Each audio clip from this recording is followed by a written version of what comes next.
178 of its Bitcoin. That's raising roughly $11.7 million to fund repayment of convertible debt that is held by the group. The company now holds 2,700 Bitcoin. So with that, you have Bitcoin down on the day, very close to 2% mark, trading around the $64,800 region. Ethereum at the moment is down 2.11%, trading around $1,892 region. Solana down 2% as well, trading around the $76 region. Not a good look on Bitcoin here. We know what's the reason. Sending it to the guys for the midday show. I'm gonna have to take off ADB. BATL is breaking out. Boom, boom, boom, boom, boom.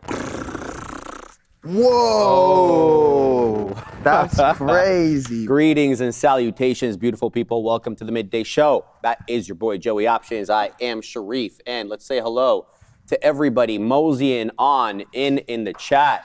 We got Vinay, we got Arcane. Shout out to Anurag, Kilgo. Shout out to Drew Farrell, NVDA, Streamlabs. Calm the hell down, Streamlabs. You're starting off on the wrong foot. He's trying to put in a ticker. Already? Blocking his stuff. Oh. Shout out to Just Tan, just another hard worker, my man. Terrible Money trades, clip. man. Huh? You see what Terrible Trade said? What'd he say, Joey? Said, what's up, Beavis and Butthead? Oh. Oh, that's pretty good, man. Hey, Butthead. Hey, Yeah, I love that, man. So, shout out to my man Scott H, Crazy Dirt Weed, Hangry Wife. We got Crazy Dirt. Alan, Adam, James, Abroad, Tisha, Frickin, Perkins. We got Charlie Taff, Mr. Kevin G. Shout out to Customer ATH. Let's go all the way down. West, y'all. Arcane, Laval, Rex Banner, Mr. Love Shack. Yo. Mike P. Deep Rider. We got Andrew Chow right back at you, baby. We got Yannick. We got Juan Padilla. Terrible Trades. There he is. West, y'all. Caxman. Salt Farm Kids. And shout out to the Blicky, Spears, Donna Baca, Mr. Kevin, Adam, All Class, Adam DeLuce, man. There he is, baby. From straight. Blicky. From the tough streets, the embattled streets of London. Shout out to him. I don't know what I'm going with that, but Jaguar Nut.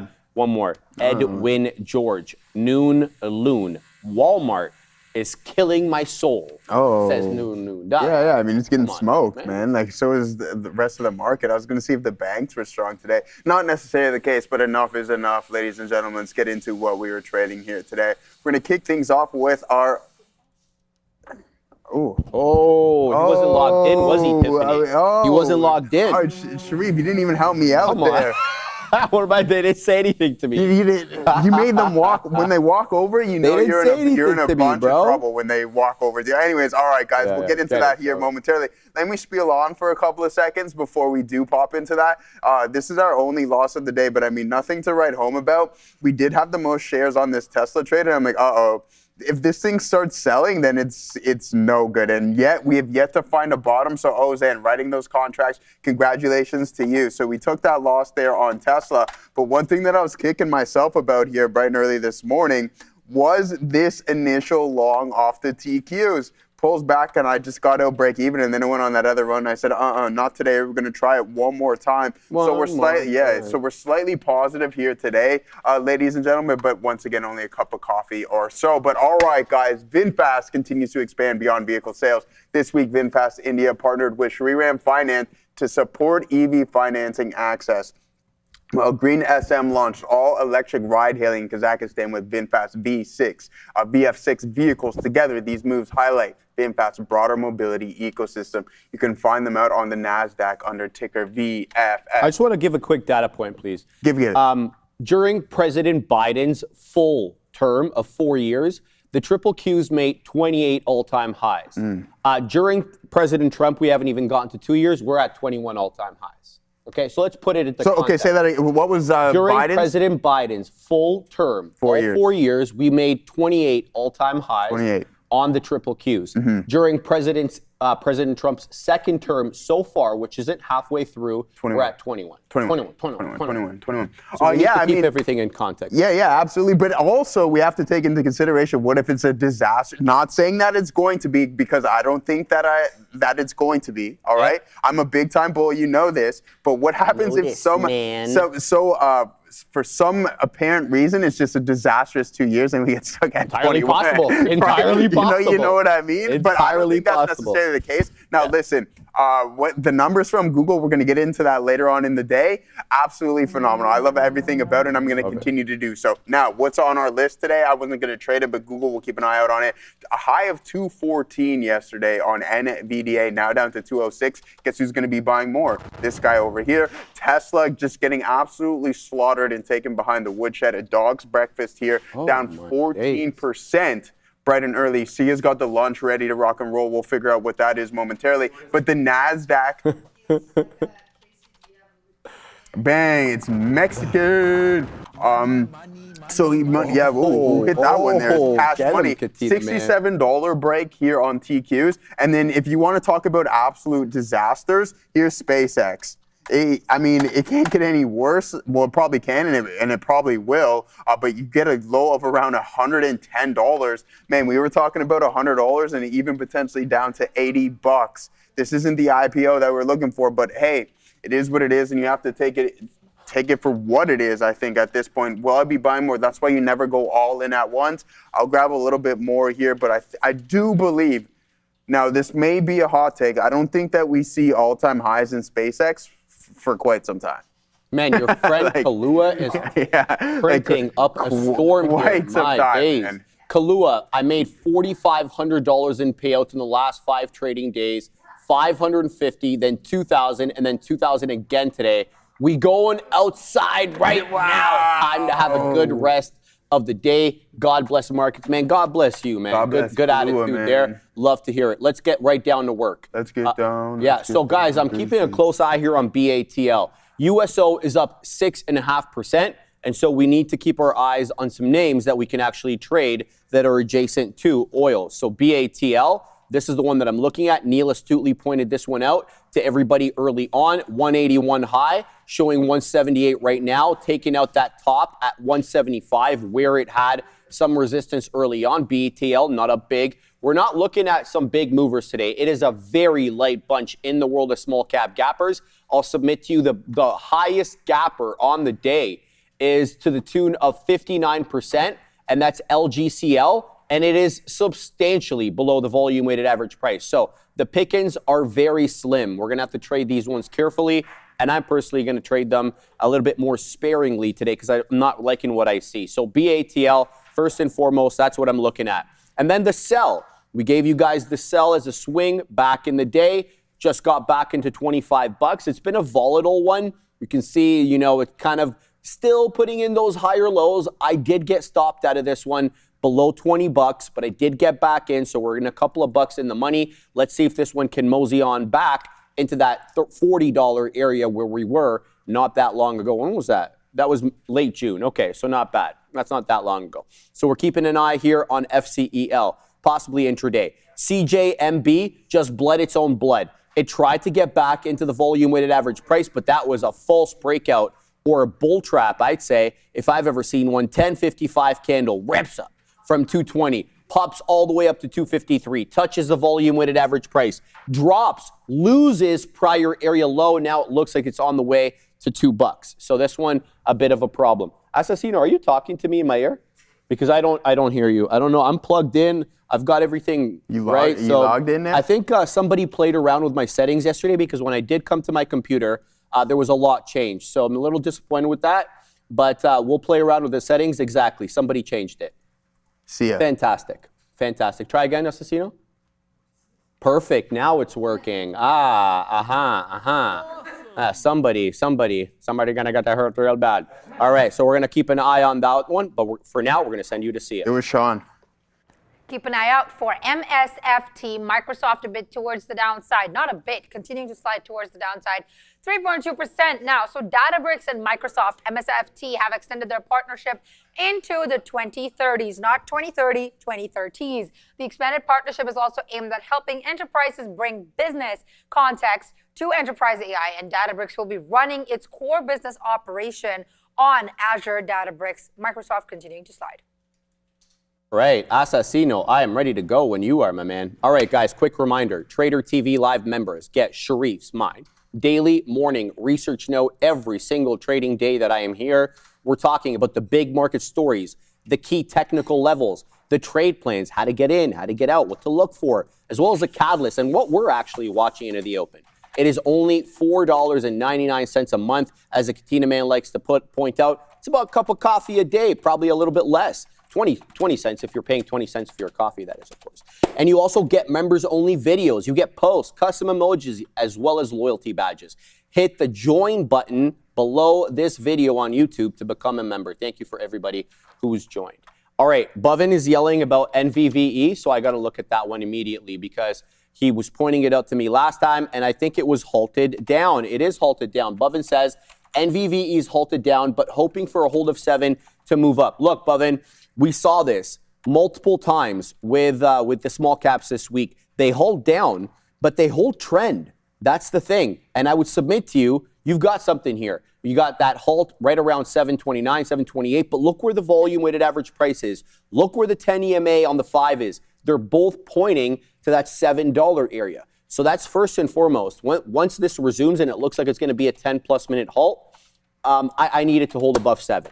Now, you could try to set up, a bottom picking trade there for $7, but, watch out because it could halt again and you may not be able to get out. So I would say wait for the resumption of trend. Try not to, guess whether or not that it's going to be the bottom or not, but NVVE in focus. But I want to keep my eye here on BATL. 181 high. I'd like to pick up something off 175 because I perceive that to have been the initial resistance level. Now, you know how BATL is going to go. It's going to march to the beat of oil's drum. So you got to have an eye, of course, on USO or whatever other oil name you're looking at. You're looking at UK oil, US oil, whatever, right? So keep your eye on that. Those are the ones I've got. And then there's a couple of leveraged ETFs here that we can speak about. MSTZ is just an absolute rip city today. This looks like, is MSTR, I'm assuming, obviously is down big. Yeah, MSTR is down 7.5%. So you have MSTZ, looks like a dang buy program.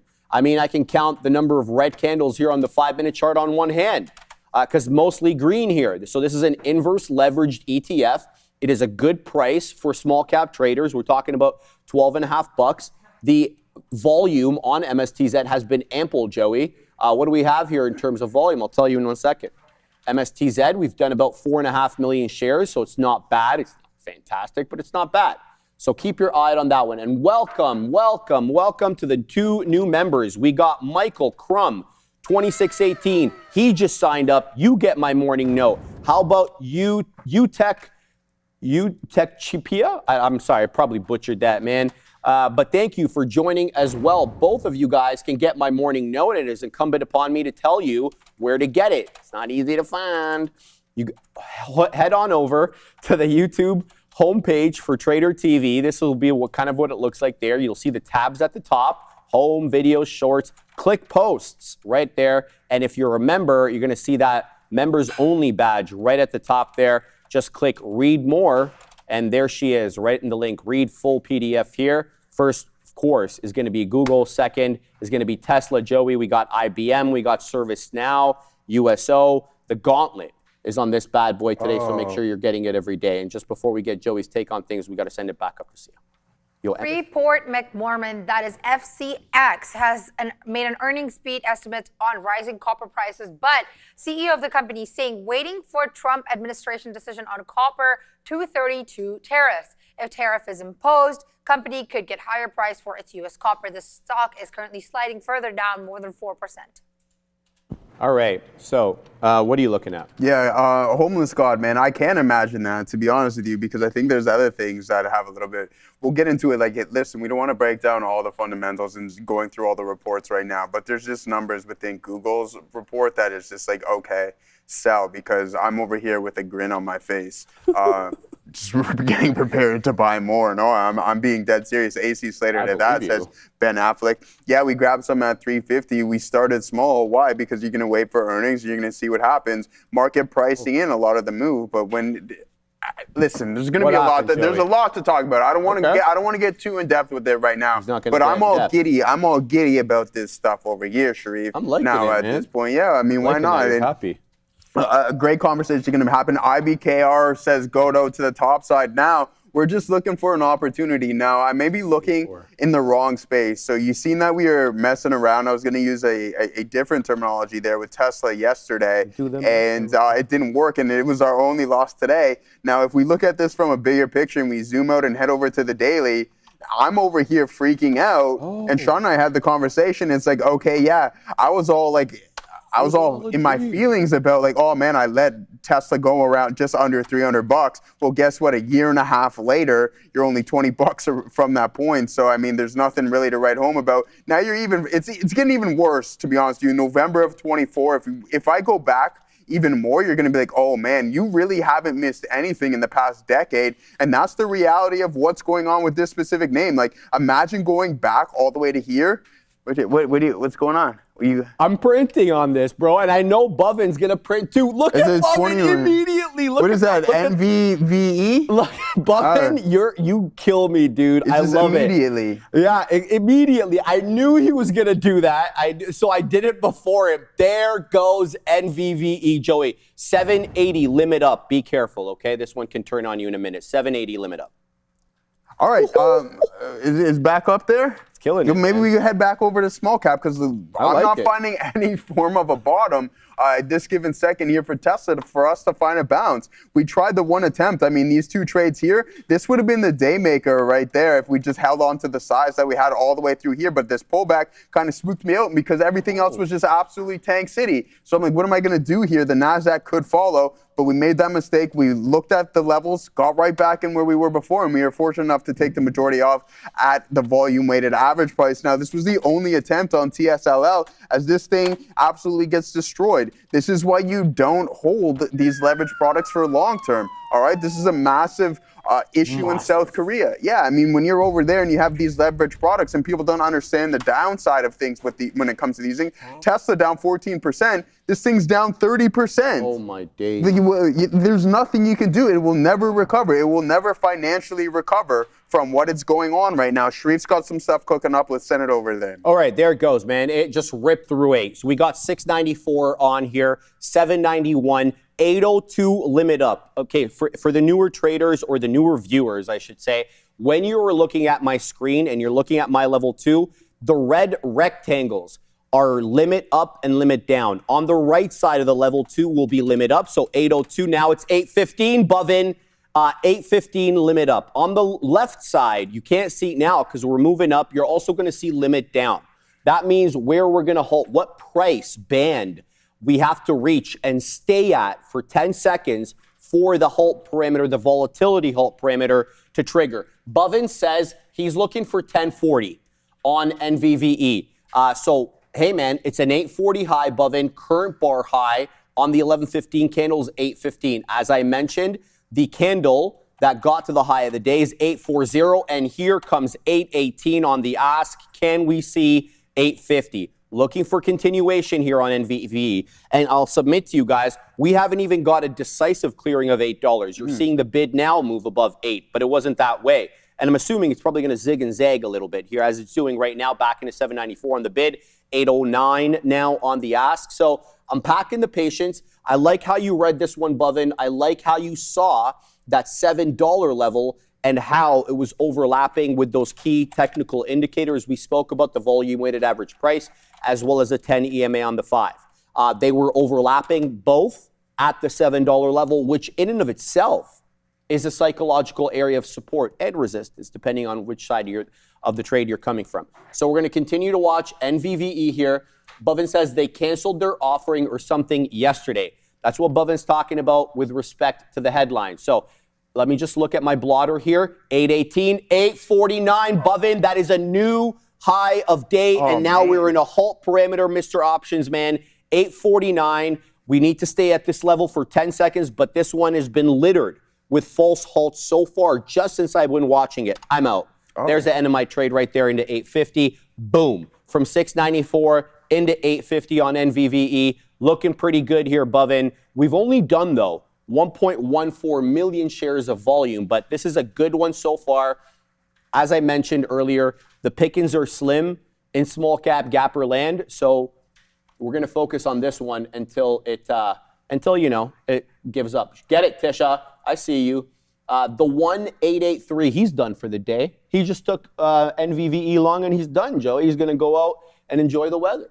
Good. Shout out to Tisha. I sold because you sold. Cap, girl, cap. Oh. Cap. Katina Man is long Nvidia 206.71. Somebody is $1 in the money. Zen Zombie, WBD, say less. Let's pull up WBD Assassino. What do we got here? What are we looking at? Oh, okay. Why are they having a day? Did something happen? Oh, that's right. The European Union gave PSKY the nod. Unlike their home country over here where the states are trying to block them, right? We know that. The states are all bringing that kind of combined lawsuit to prevent them, and they got an injunction, right? So good look here for WBD, man. 26.20. Look, I'd say ride trend to me. The 10 EMA is where you put the order at. It looks like you had a bit of a flat top there at 26.10 or something like that. 26.20 high. What is happening? Are you serious? Oh, Wrath. Man, BC, Joey. He pulled a KC 526. He dropped 10 Membies in the chat. We thank him for that. So now PJ Heimeyer, you got one. James SP 4791. How about Samuel? GRTW 334. Lazzy for Trader. All you guys got free memberships. Thank you to Wrath Man BC. Are you from BC, brother? So yeah, thank you very much for that. And all you guys who I read out the names of, make sure you're going to the Trader TV Live homepage on YouTube and getting my morning note every day. Check it out. Thank you very much for that, Joey. All right, Sharif, man. There goes another leg to the downside here in Tesla. I mean, we're down almost 15% on the intraday session. It is absolutely disastrous. To the individual in the chat who said you want to buy it, well, that was about how many minutes ago? How's that working out for you? It's not too good, unfortunately. Yeah, well, I mean, man, you got to be patient on this thing. Like we had the conversation, and it's not to dunk on you. We had the conversation, and the way that I speak is like I'm probably going to be in it in a couple of minutes to the long side, but that's just for a temporary trade. Like it's an intraday. Yeah, I know, obviously. Very, very nice of me. But anyways, aside from that, you want to be patient, man. This dude is rude. Yeah, man. Listen. Who, you? Yeah. I'm Usually people are saying that about me. But this is what I said. There's gonna be more downside. You, yeah. Like, no, man. You want to be patient on it. It's not funny because this is real people's real money, and it's not like you're a market maker or anything along those lines. You're having an issue finding any form of bid. All right, like you're not bouncing, and every additional pop is getting met with more selling. All right, so you have to be extremely patient. Like you're gonna hit 15% in a matter of a couple minutes, and then the way that it's looking here from a daily, you're gonna want to wait and be patient until things start to turn around. Now, listen, the CapEx may not be a fan favorite or investor's favorite, but I like it at the end of the day, not at this given moment. How many sell-offs do you think we've had in the last, say, calendar year? Not even calendar year. Let's just go to the start of this year on CapEx spending fears. How many big downturns have been kind of precipitated by that? Would you say 3 or 4 maybe? Yeah, probably. Something like that, right? Well, I mean, within Meta, they didn't like it. Then within Microsoft, they didn't like it. I mean, Google, I don't know if it's necessarily a CapEx thing. It was increased, but I think a lot of that was priced in. Amazon, pretty much depleting their free cash flow. They're not liking it. But at the end of the day, when you start seeing a return on the money, who's going to like it? So for me personally, it's just like, all right, keep spending all this money because these hyperscalers and these major corporations will eventually see a return on investment. And that's what I'm going to stick by. That's my thesis. These guys aren't spending money for no reason. No, I completely agree with that. And I think they'll be just fine. Jacques, shout out to my man Jacques. I thought he lived in Paris, man. He's in Oregon. Quebec. Yeah, he's in Oregon right now. And then he doesn't even live in Paris normally. He lives in Nice, man, which is a beautiful city as well in France, man. So. Oh yeah. I know. Because I was checking where your boy was, because you know I was gonna be in Paris. I want to meet. You're moseying on over there. Here's what he says, Joe, Sharif. I bet you guys a beer Tesla below 200 by year end. Ouch. That Jacques? Yeah, man. $200 by year end? $200, man. That's going to be a tough one there, Joey. Well, who knows what's going to happen with that? I'll bet you a beer on that anytime. I think that's a solid risk there. Right? Thank you very much to Chris Pondit for the $5 super chat. Made a few K. Okay. With Google and Tesla puts. This is your world, Joey. Thanks to the first good thing to come out of Canada since Norm MacD, Pam Lee, and the Guess Who. That's so mean. There's a lot of good that comes out of Canada, man. Plenty of good comes out of Canada. Just think of maple syrup, right? Huh? Rush. Shout out to, Assassino, man. Rush, this guy. He's coming in hot with there. Guys, I have to interrupt. NVVE's open. It's an 886 high. And here it comes again, Bovin. Looking like it's showing 8 1/4, 8 1/3 now. The volume is picking up. Now we've got about 1.5 million shares, which isn't that much, but it's better than 1. So it's holding 8. There seems to be a buyer here at 8, Bovin, because look at this 1-minute chart at the top. It does wick below 8, but it's quickly being bought up. Here's 8 again. Does it hold? It's holding for now. So that buyer at 8 continues to defend the level. So we're going to watch here, and this could be a squeezer into 10, guys. Don't forget about this, right? Because when you get that close to $10 on a gapper like this, you know, there's oftentimes that you do get a move pretty close into that $10 area. So here's what I'm going to do. Current bar low or prior bar low is 778. Let's give this one to 777. We'll give this one the old college try, Joey. Let's see if it can hold up above $8. We're going to put some profit takers, just a little bit there. So see if it gets a nice little squeeze to the top side. Otherwise, we'll lose about 25 pennies per share. What do you got? Yeah, absolutely. Yeah. Terrence and Phillip, the Trailer Park Boys, the list goes on. Trader TV Live, how much more can you ask for to come out of our country, really? At this point, the Red Green Show, we can go on for days about this. Poutine, man, half of America doesn't even know what that is. We're doing you a favor by keeping it from you because it would just be absolutely insane. It's all your favorite ingredients. You got stopped out on that one? Rachel McAdams. Yeah, exactly. Drake. But anyways, enough of that. We could go on all day. Let's go over to our... Insulin is Canadian too. Insulin and basketball, I'm pretty sure, came out of Canada. What's his name, man? Something came up with it. I used to remember those commercials when we grew up. Yeah. Part of our heritage. What is it? Oh man, I know it too because there's a high school in. Yes, Sir James A. Naismith, Katina. There you go. Katina Man, smart. More than just a pretty face, that's for sure. Katina Man over there. Anyways, aside from that, $99 on Robinhood. 99. That's mad disrespectful. TKO just getting absolutely smoked. Let's head over to the banks and see what we got going on. Down 0.5%. But JP Morgan, not too far off of the all-time high.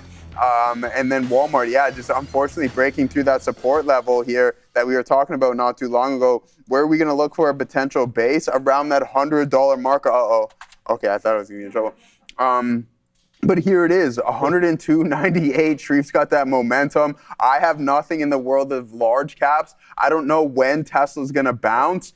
It may be never, and it may not be on today's session, considering we are down 15%. The one name that is holding on to positivity in the large cap world is none of them. NVDA down 1.6%, Google down 2 3/4, 7%, Apple down 1.4%.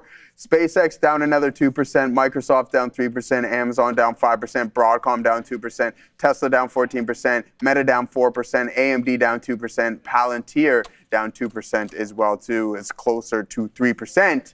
Now I might head over to small cap land. There goes NVVE back in 818, just took out 869, looking for 925 now. Let's see if this can hold up, Bovin. Bovin, it's all over the place. That's the thing. It's wicking like crazy.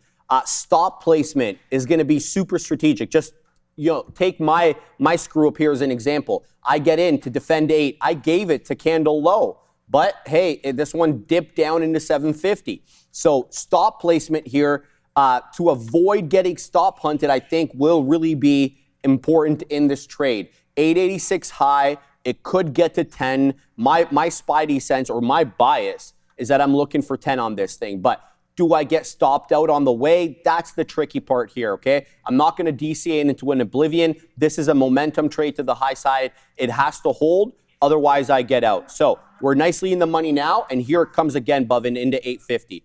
While we wait for this one to resolve, we're going to send you up to Sia.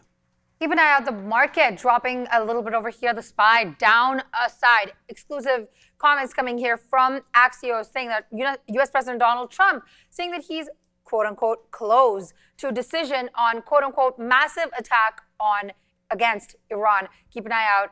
U.S. President Donald Trump saying he is close to a decision on massive attack against Iran. This is coming from Axios. Market towards the downside a little bit. The SPY is down 1.5%. I'm going to check what the USO is doing at the moment. Soaring up above 7% on the day today. Not a good look here at all on energy markets today.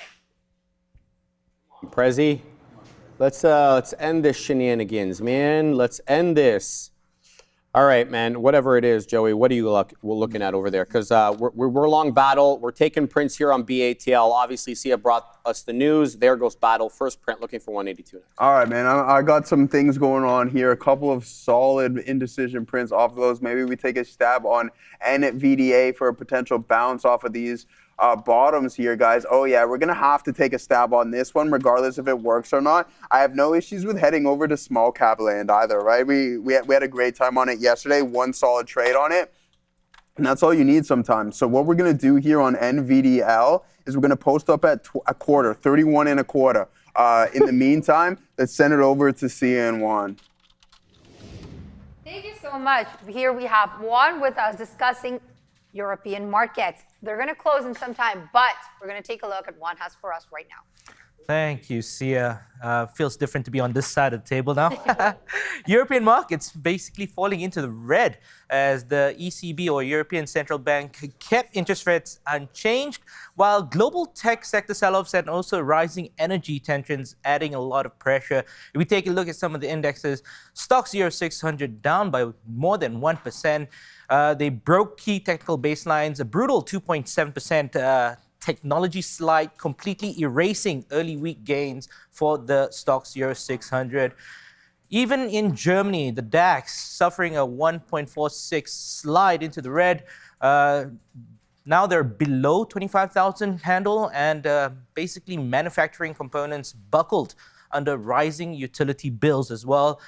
France, the continental leader in terms of going down there, we had a huge drop in ST Microelectronics, plunging more than 14%, near 15%, after issuing a Q3 sales forecast below that of market expectations. But they did have a little bit of resilience in that sector in terms of the defense sector. We saw Dassault Aviation up by about 8.3%. That's a French aerospace pioneer providing a bright spot, of course, for the CAC 40.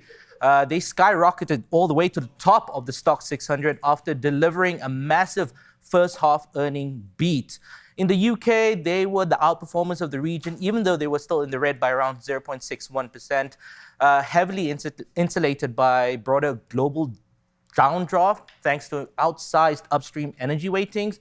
But like the main story for European markets, I mean, even though despite Alphabet's second quarter revenue beat yesterday, there were some profitability concerns regarding hyperscale investments.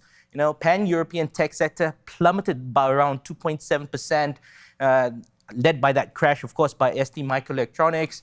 But with the ECB rates holding, hopefully the interest rates unchanged, they're still pricing in more exchange rate or more rate cuts throughout the year before 2027. So policymakers are still monitoring those effects. Still a leg down for continental indices. And I mean, the main story as well here, the Gulf tensions hitting day 12 right now. Absolutely. You know, earlier this week, Brent crude was around $91 a barrel. Now it's up to nearly $98 a barrel, which is nearly $10. I mean, that is a huge 3.9% spike today itself. So yeah, we just heard news about Trump and the war. So hopefully, yeah, those energy prices are definitely affecting European markets. Absolutely. And also, like when you're speaking on Alphabet, the European Commission, as we do know it, also fined Google around 890 million euros for Digital Markets Act, that is non-compliance with their Play Store steering rules, also search preferences. So there is that. Thank you so much, Juan, for that. He's going to come back at 3:30 p.m. recapping the Asian market, so do not go anywhere. Yeah. We're right here. We're right here. Not going anywhere, so yeah. All right. Back into NVDA at the whole $8.04, showing me 35s.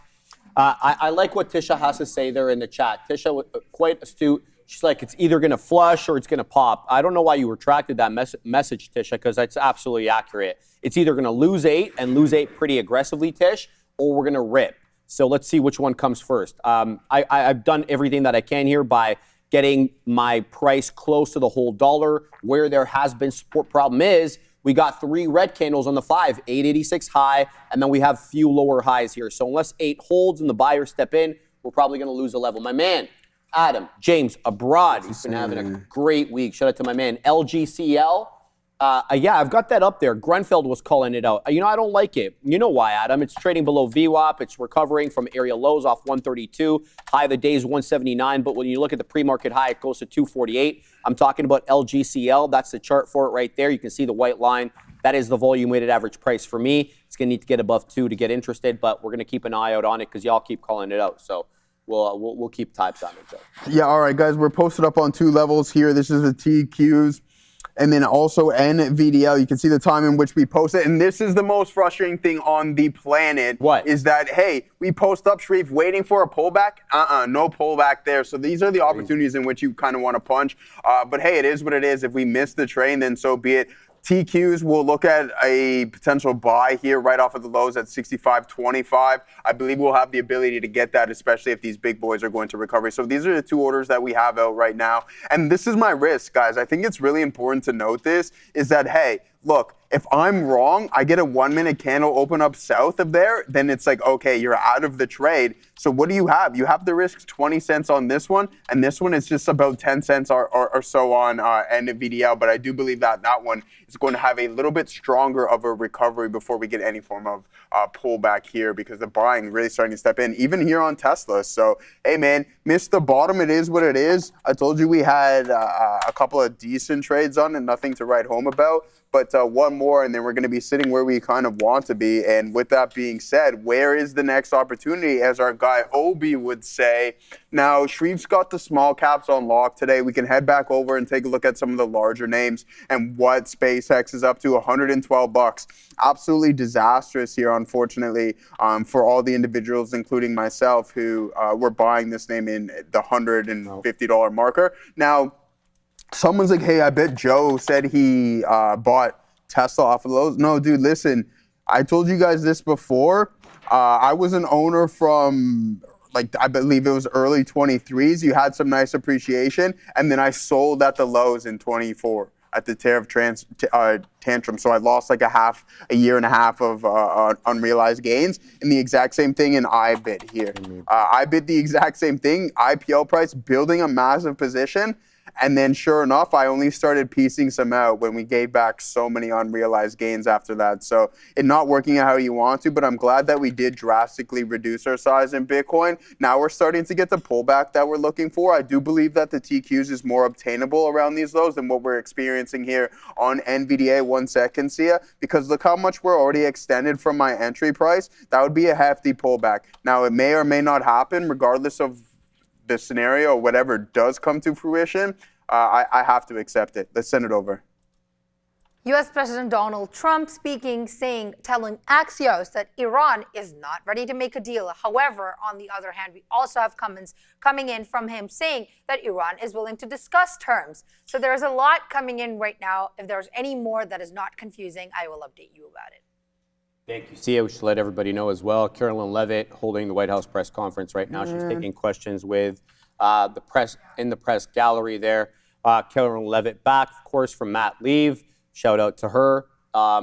Yeah, any wild cards, we've got Sia locked and loaded. We'll bring you that at a moment's notice, guys. So there goes NVVE, Joseph options through the $0.50. It's got a lot of bottoming wick candles into the $8 area. I added like a psycho to this position, Joey. Oh, is it going to break the high of the day? Well, we're going to find out pretty soon here, man. We're going to find out. Joseph options is a big seller. What is that? He's in my way. And there it goes again, Mr. Options into 69. Hold on. Now we're... Hold on. Let's pause the price action so Joey can punch in. Into 886. Let's see if this one breaks 9. We're going to send you to see it. Sorry, keep an eye out. Yes, you're right. You have, we do have Press Secretary Carvana and Leavitt talking right now. But here are a couple comments that she is saying that Trump has not talked to MBS since the post. She's also saying, sorry about that. She's also saying that USTR will be making a statement soon about global tariffs. USTR will make tariffs announcement later today. Money. Dude, you see what this light blue is? Man, hold on, man. Yeah, go ahead, man. Well, I gotta celebrate you. I got the print, man. But I'm telling you, I got this partial fill, man. Look at that. Get it, Joey. No, that sucks, dude. What, partial man? You fill. got? Yeah, well, okay, that's fine. You know, you gotta be gratitude a little bit there, Joey. All right, man. And there goes NVVE into another high of day, 923. I love the chat, man. The chat is undefeated. Joey, I don't think we're substantially above 9 yet to start saying, hey, let's start using 9 as support. But let's watch here. Down goes Fraser into $0.75. Yeah, so that's kind of what I was talking about there. So we're watching. Let's see here where the buyers are stepping in. Guys, my suggestion to you will always kind of be the same. Unless you have an eidetic memory like Adara, you probably need to use a smaller time frame chart, 5 seconds, 10 seconds, just to spot where the buyers and sellers are repeat offending, right? Are they stepping in at 9:03 every single time or 9:02, whatever? Where are they selling every single time? So I use a smaller time frame on the chart to kind of gauge that here. So that's what I've got up on the top screen. We're looking, well, I'm waiting for it to populate. Oh, it's going again. There it goes again, options, man. It's headed, I believe, to $10. It may not be in a straight line. It may zig and zag. It may stop you out along the way, but I feel it's headed to 10. Yeah, 963 limit up right now, Joey, if we get there. 963 limit up. Assassino, you have to short that position board. Why, man? The position board's right. I'm not in it right now. Someone said you have to short the position board? That's crazy talk right there from Eclectic Passions. Oze, 969. Oze, you know where I'm going to wait, man. I'm done messing. Like, I got my scalp on it yesterday. Yeah, I know you had that issue from, you got to tighten up the thing. Got to tighten it up. Here comes 950. Oh, there it goes, 950. Yeah. Guys, I got filled on half the position here on this one, on the momentum play. It was the exact same thing, just waiting for the tape to turn around, and then you can play that momentum style. And then sure enough, we get a nice scalp for it to be one of the better traders here, better than Tesla, that's for sure, on the intraday session. So a nice pop-up from $8.84 all the way up to $9 plus. But now we're trading at $9.47. It looks like it wants to continue to go. Oh, man, oh, man. You say you're a file and position board says no trade. I'm not in a trade. Like, I got all out. You have to understand that when I went to take it off, I only got filled half. That's why it's light blue right here. I got filled half of my position, and then I took it all off. At the top. Yeah, man. I'll say it again. I don't really need to, but no, in all seriousness, there it is. Nice momentum style play, man. And that's exactly what I'm talking about. I do believe I'm going to remove my order here on NVDA, or maybe I won't. I don't know. I haven't decided yet. Let's see how price action prints. But this is the move that I was looking for and just wasn't fortunate enough to catch this pullback. Now I do believe there's going to be a higher and a better opportunity, a higher probability, I should say, of us catching this fill over here at 65.25, all right? So if this pullback is a little deeper than expected and we have sellers slightly step on the gas once again, then we are going to rock and roll. No, don't apologize, man. Listen, you know I love all you guys, regardless if I poke fun or whatever it is. No need for apologies around this neck of the woods. Let's break it down. 66, another 25 cents. It's gone again? It's coming. Yeah, it's coming. Yeah, I'm not 70. I'm out of that one. And there it goes again into another high of day, 980 on NVVE. What a rocket ship. Here comes 10.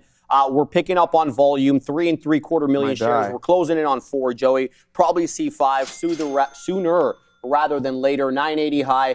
Couple of sell prints, though. Prior bar high, 974. Current bar high, 978 or 980. I don't know why it tells me the high of the day is different than the current bar high. So watch out here, guys. There is some resistance coming in just south of the $10 area.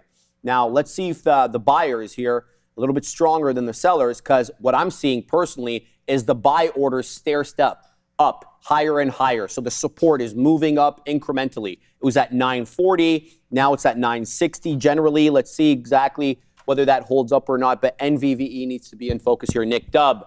Nick, I hope you traded that ADBVE as a swing, because I looked at it this morning. It had gapped up again. Now it's failing right now. But you were asking me yesterday which one of the small cappers I would have looked for a swing, and we looked at the daily on a lot of them, and it was only ADBV that had a multi-day run. So I hope you took that. But his question here is, jumped in on NVVE at 825 and then added at 787, sold 60% at 950 and a little on the way up. My man is printing storms. Cash is falling from the sky, Joey. Doesn't matter which direction. Shout out to my man, Nick Dub in the chat. Meant to say thanks. Great stuff, guys. Great. I'm so happy for you, Nick, man, because it gapped up pretty nice. I think you're up 30-40% on the position if you caught it in the pre-market high, but good for you. What we're talking about is that trade from yesterday, ADBV, which is still up 14% on the day at around 14 bucks. But shout out to Adam James Abroad as well. Adam, was it not you yesterday that was saying it was likely to gap into 19? And I think it got to 20-something today. Just like NVVE is going to get into 10, Joey, another high a day, 985. But there is still that selling pressure just south of 10. So I need to keep alerting you guys to that. Man. Nice pop there in Tesla, guys. Off of those lows. I mean, I wasn't going to try it again, but I want to see if we can catch this order right here on the NASI. So if this pulls back a little bit more, guys, another 20 cents or so, 23 cents, and then we might be in some good positions, to be honest with you, relatively soon. I haven't looked at Microsoft. I know we talked about the percentage metric in which it was down. Here, listen, okay, this is what I've been doing as of late. So I've been just punching a little bit of shares, kind of bamboozling. I don't think I should tell my secret, just in case you're even, well, it's not really a secret. I just know that they're listening, so I don't want to say it out loud. Because there used to be a guy that sat in that very chair that would say the same thing, but I think he actually believed it. That's the thing. He had a moniker. His name was Platinum. Does anybody know who I'm talking about? The chat don't say anything. Let's see if the chat knows.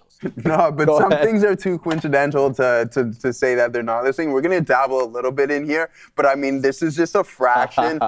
This is just a fraction of the actual size that I want to build in. The intention is to get filled at 25, and that's going to be the majority of our position. Now, if this continues to bounce here, obviously I'll be upset in the fact that, like, all right, some is better than none, but that is not the amount of shares that I want to have in on this position, and I'm okay with this 25 fill, because as soon as it breaks 65, we're at a dodge on this one. All right, guys. So we had a nice little momentum style play on NVBE. We've had a couple of trades here on the TQQs, and then also TSLA has been our only loss on the intraday session, and we're sitting around that noon hour. So it's almost time for the favorite segment of the day, Neil's lesson of the day, to drop some. How is it already an hour, bro?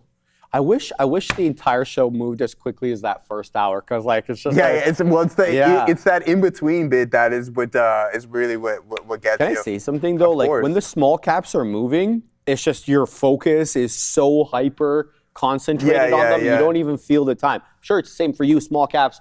Large caps, it doesn't really matter. Once you're focused. When I'm locked in and I'm being patient and I'm just like waiting for something specific, day goes by so much faster opposed to me just like punching and like just really churning shares and not really on my A game. This is when the days go a little bit fast. Now that we mention it though, it's probably gonna go significantly slower. Oh yeah. But that's all right, man. A nice little uptick. Just what I was talking about here on the TQs, guys. We were holding that base and I'm like, okay, just in case we do do find somewhat of a rebound, I do want to get in a little bit of shares, but I do want the majority to be at where my risk to reward is going to be drastically better. Now, with this specific setup, I'm not proven wrong until we break the low of the day, and you can see the difference within price action. I'm a quarter away, like 25 cents more than what I would actually stop out if I caught this fill at 65.25. So risk to reward is extremely important, and it's unfortunate that NVDA just went off to the races. I mean, for the long-term accounts, it's significantly better, but for our intraday setup, not so good. And I'm not gonna build into this position. I'm not gonna add more all the way up here.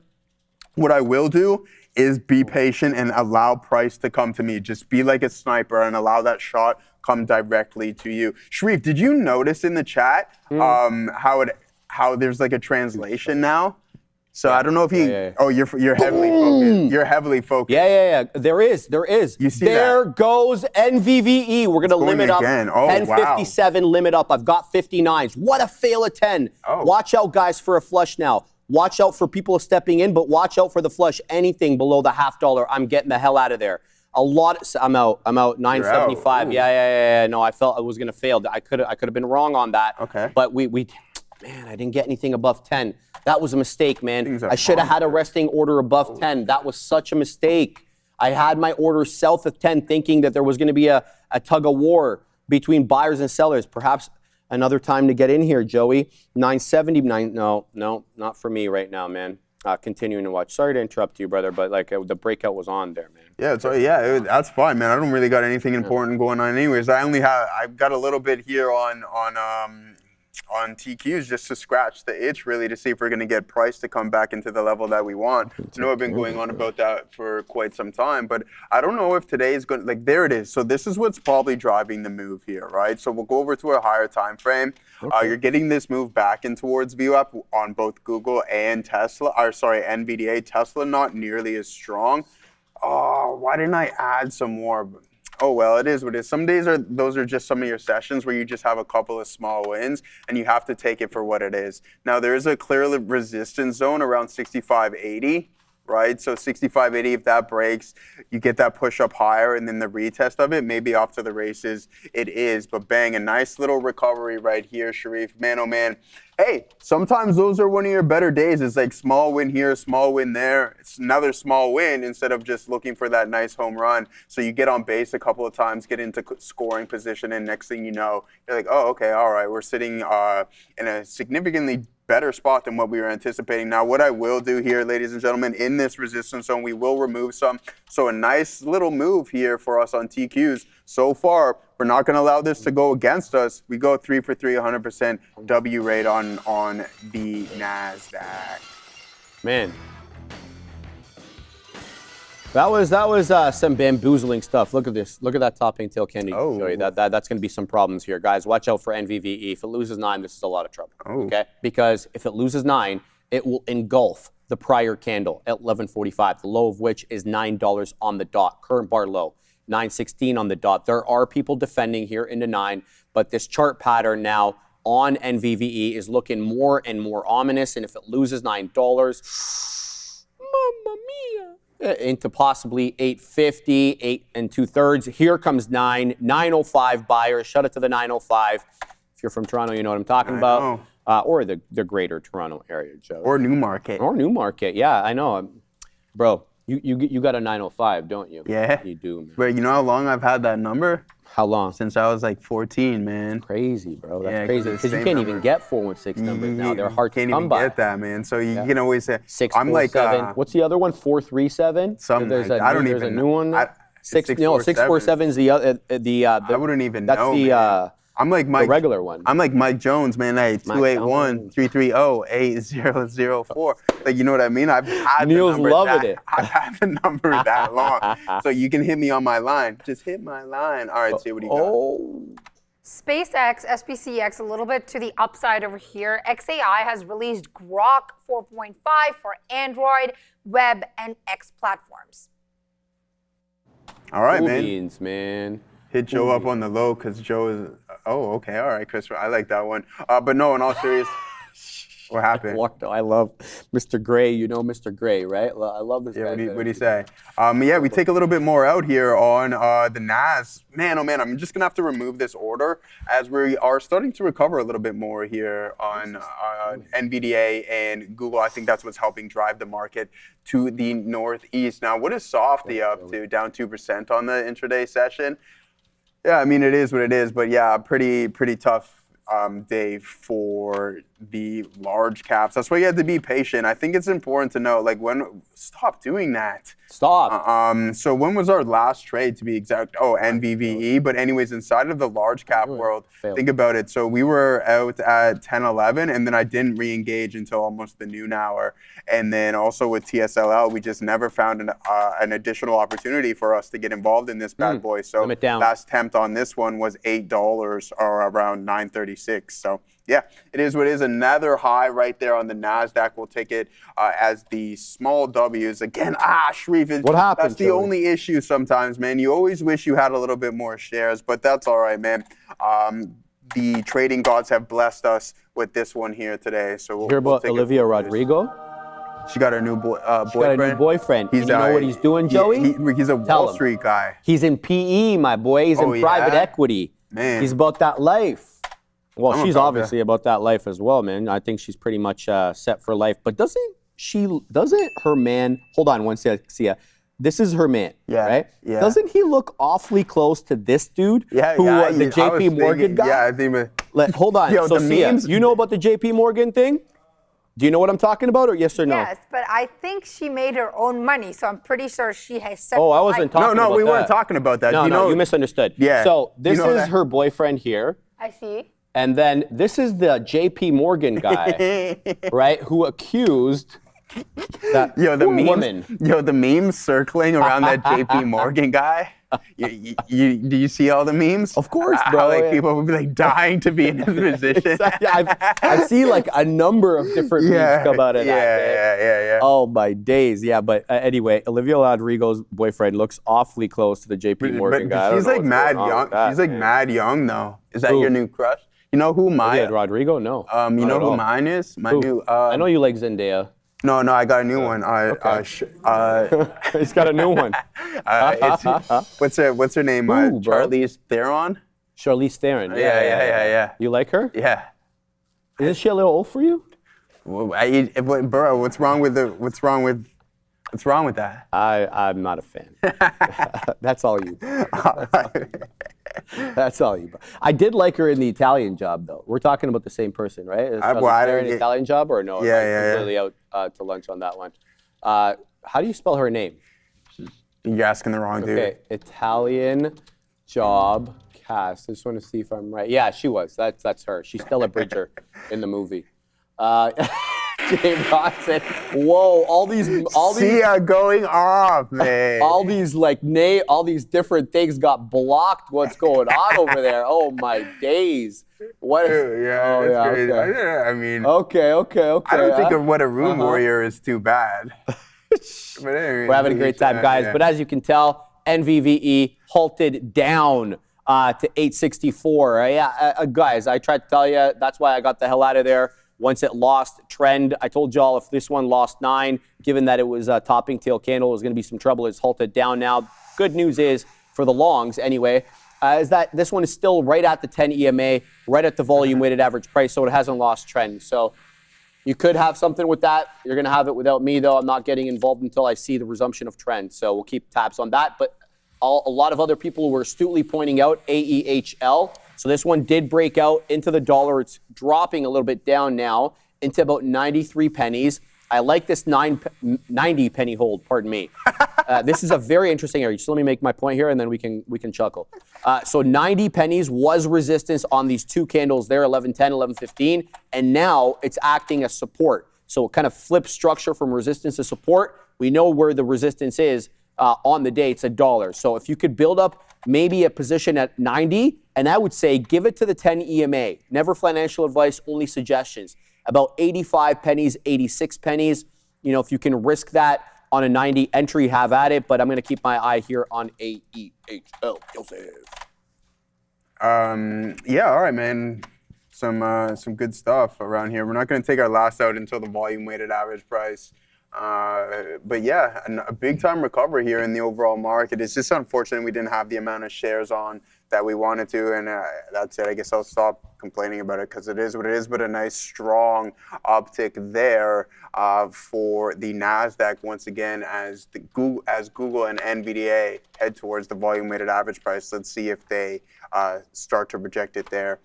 Let's send it over to Sia. We're doing happening now? Yeah, I think so. Let's take a look at what the markets are doing right now. The SPY is down 1.3%. The Dow, I'm going to check that right now. That's a wrong ticker. My apologies. Down 8%. The Triple Q is down very close to 2%. And you have the IWM also sliding down to 8%. Safe to say all major averages in the red. Not a good look over here. Let's take a look at one ticker over here, Tesla. Man, it is not a good day for Tesla today and SpaceX. So Tesla and SpaceX are working together more closely across multiple projects.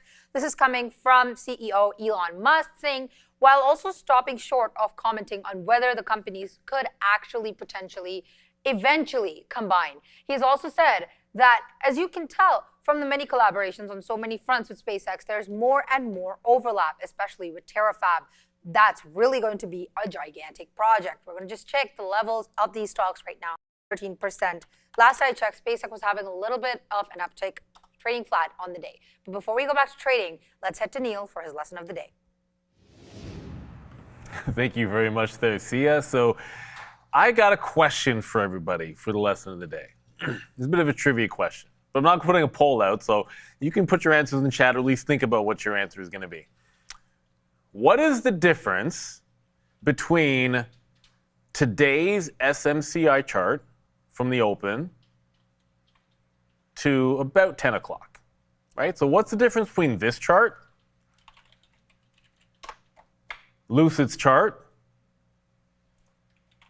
and SpaceX's chart from the open till, 10, 10:30, 11 o'clock? The question is, can anybody tell me what is the difference between those three if you're a trader? Some might say, oh, well, they're not the same because two of them went down, another one went up. They're all in different sectors. As far as the trade goes, the answer is nothing. Absolutely nothing. What you have here in each one of those cases is a stock that at the open basically gave you a clean 6% move. Now, the reason you might get in is different, but SMCI, low 30s to 32, 6%. Lucid, I was in at 666, but like mid 6.6s down to 6.26, 6%. SpaceX, depending on where your entry is, you can call it 115.5.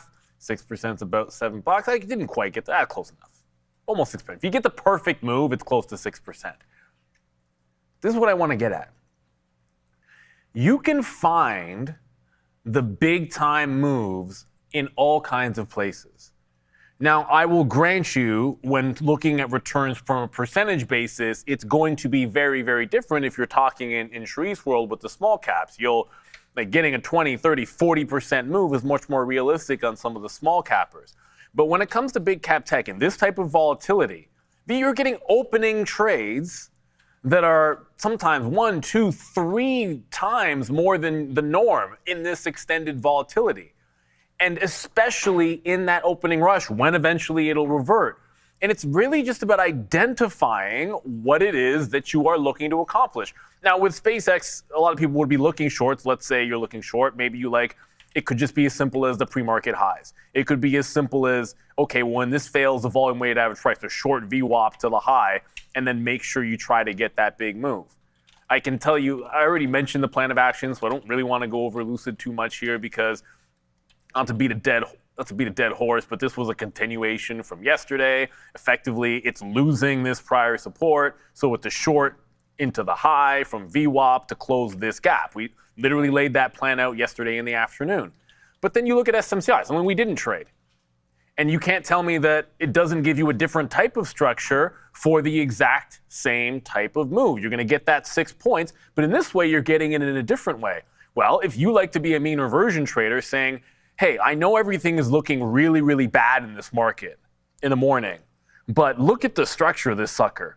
Gangbusters, pull back, and look at the breakout. Look, gangbusters, look what it did yesterday. Pull back all pre-market, go absolutely ham, do more than close the gap here on all grain, right? So it's already shown you it can do this trade, like the trend break, and then just absolutely fly to the upside. In the case yesterday, it actually gave you more than the 6% we're talking about. It was almost double digits. So you know that that's capable here, and you're just going along the pattern of, well, I know it's down, but its overall structure remains a long in my eyes, so therefore I want to look for the long, and you simply look for a breakout that holds the low, and you fill in the gap to the range. It's actually a range-bound trade, but it's not 1 or 2%. Like you might normally think, oh yeah, there's certain days where you might take Apple, it's like, oh, 1% on Apple's great, or Tesla, 1%, it's like $3. Like those are normal trades. But on mornings where, and I saved this for last, on mornings where we come in and Tesla was already gapped down 7%, and you see that as a capability to get down 13. On mornings where you also had Alphabet, which had after earnings, big time moves. In a heightened environment in terms of volatility, that's where you look for that extended move. And I say all of this to bring it to my last point. There's one chart that, and it's not about sitting here and just, tapping yourself on the back or anything. Sometimes you got to do the absolute opposite. Because the reason that this is the lesson of the day is because of a stock that I got out of right here. So yeah, as good as Lucid was holding for the entirety of the range, by that same logic, when I sat here thinking crypto short and IBIT short, which I was in, and saw BMNR come into the prior close and break trend, I turned it into, oh, it's a scalp into VWAP, instead of, hey, we're in a heightened volatility environment. If this is going to work, I would argue to myself I should have at least held it to the low to try to give it that extended move. And this is kind of what it's all about. You're just trying to give yourself the best probability that you can get the best trade based upon what you see in front of you. You can't go back and be like, oh, I should have had this, I should have had that if it was never on your radar. There's no presumable reason that you could have had it on your radar. But what you can do is try to identify the patterns within your own trading style that can lead to, hey, this is the move that I can hold for this reason because I'm in at a good price, and here's the room, and we have extended volatility, so I got to try to get the, instead of 1 or 2%, it could go 4, 5, or 6, and I got to try to hold for that. It all starts with something that was already on your radar, that was giving you that chance to go. So as I said, there are lots of ways that you can, I'll come back to skin a cat, sorry. I don't even like that analogy, but there's lots of ways that you can skin a cat. But ultimately, you look at a lot of movers today, and you could have got your 5, 6% off of the open in a lot of places. So don't worry about, oh, I didn't get a monster move on this trade or that trade because I missed this or that. It could just be something that you already took that is already part of a plan or a setup that you liked that just had an extended range because we've got more volatility. That's the other way that you can, people say level up or just make more. It is to have a different expectancy for your trade. I want to shout out Scott in the chat here who yesterday, and I'm shouting him out because yesterday he told me that he was holding Lucid into the close. Like I was like, this short is to here. And he's like, no, there's got more to it. And he gets an extra, I think like 3 or 4% holding it the entirety of the day. His strategy, I believe, was also to hold for more than 625. So today, fine, it looks like it's actually bouncing off of my level, but then look what happened on the same exit that I took. It then went another leg down. So presumably you could still be in this and it's going even further. And you could probably make the same argument for SMCI or probably more SpaceX, right? Like yesterday, you could have had that 6, 7%, whatever it was, and it continues to flush. And then the other day, it comes all the way back. So I think you do want to have your take profits. Let that last bit try to go. You don't want to turn that hold into a losing trade, but you give it some room to run because we are in a heightened volatility moment right here. And I don't think that's going anywhere because this earnings season should be explosive.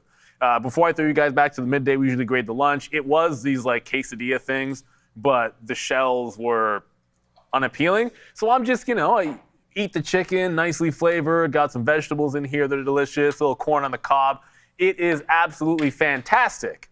No questions asked. We got a good lunch. We got a good market if you were short. And hopefully, if you're able to catch a few bids here, not so bad if you're into the long side either. This market's giving you everything you need, including volatility.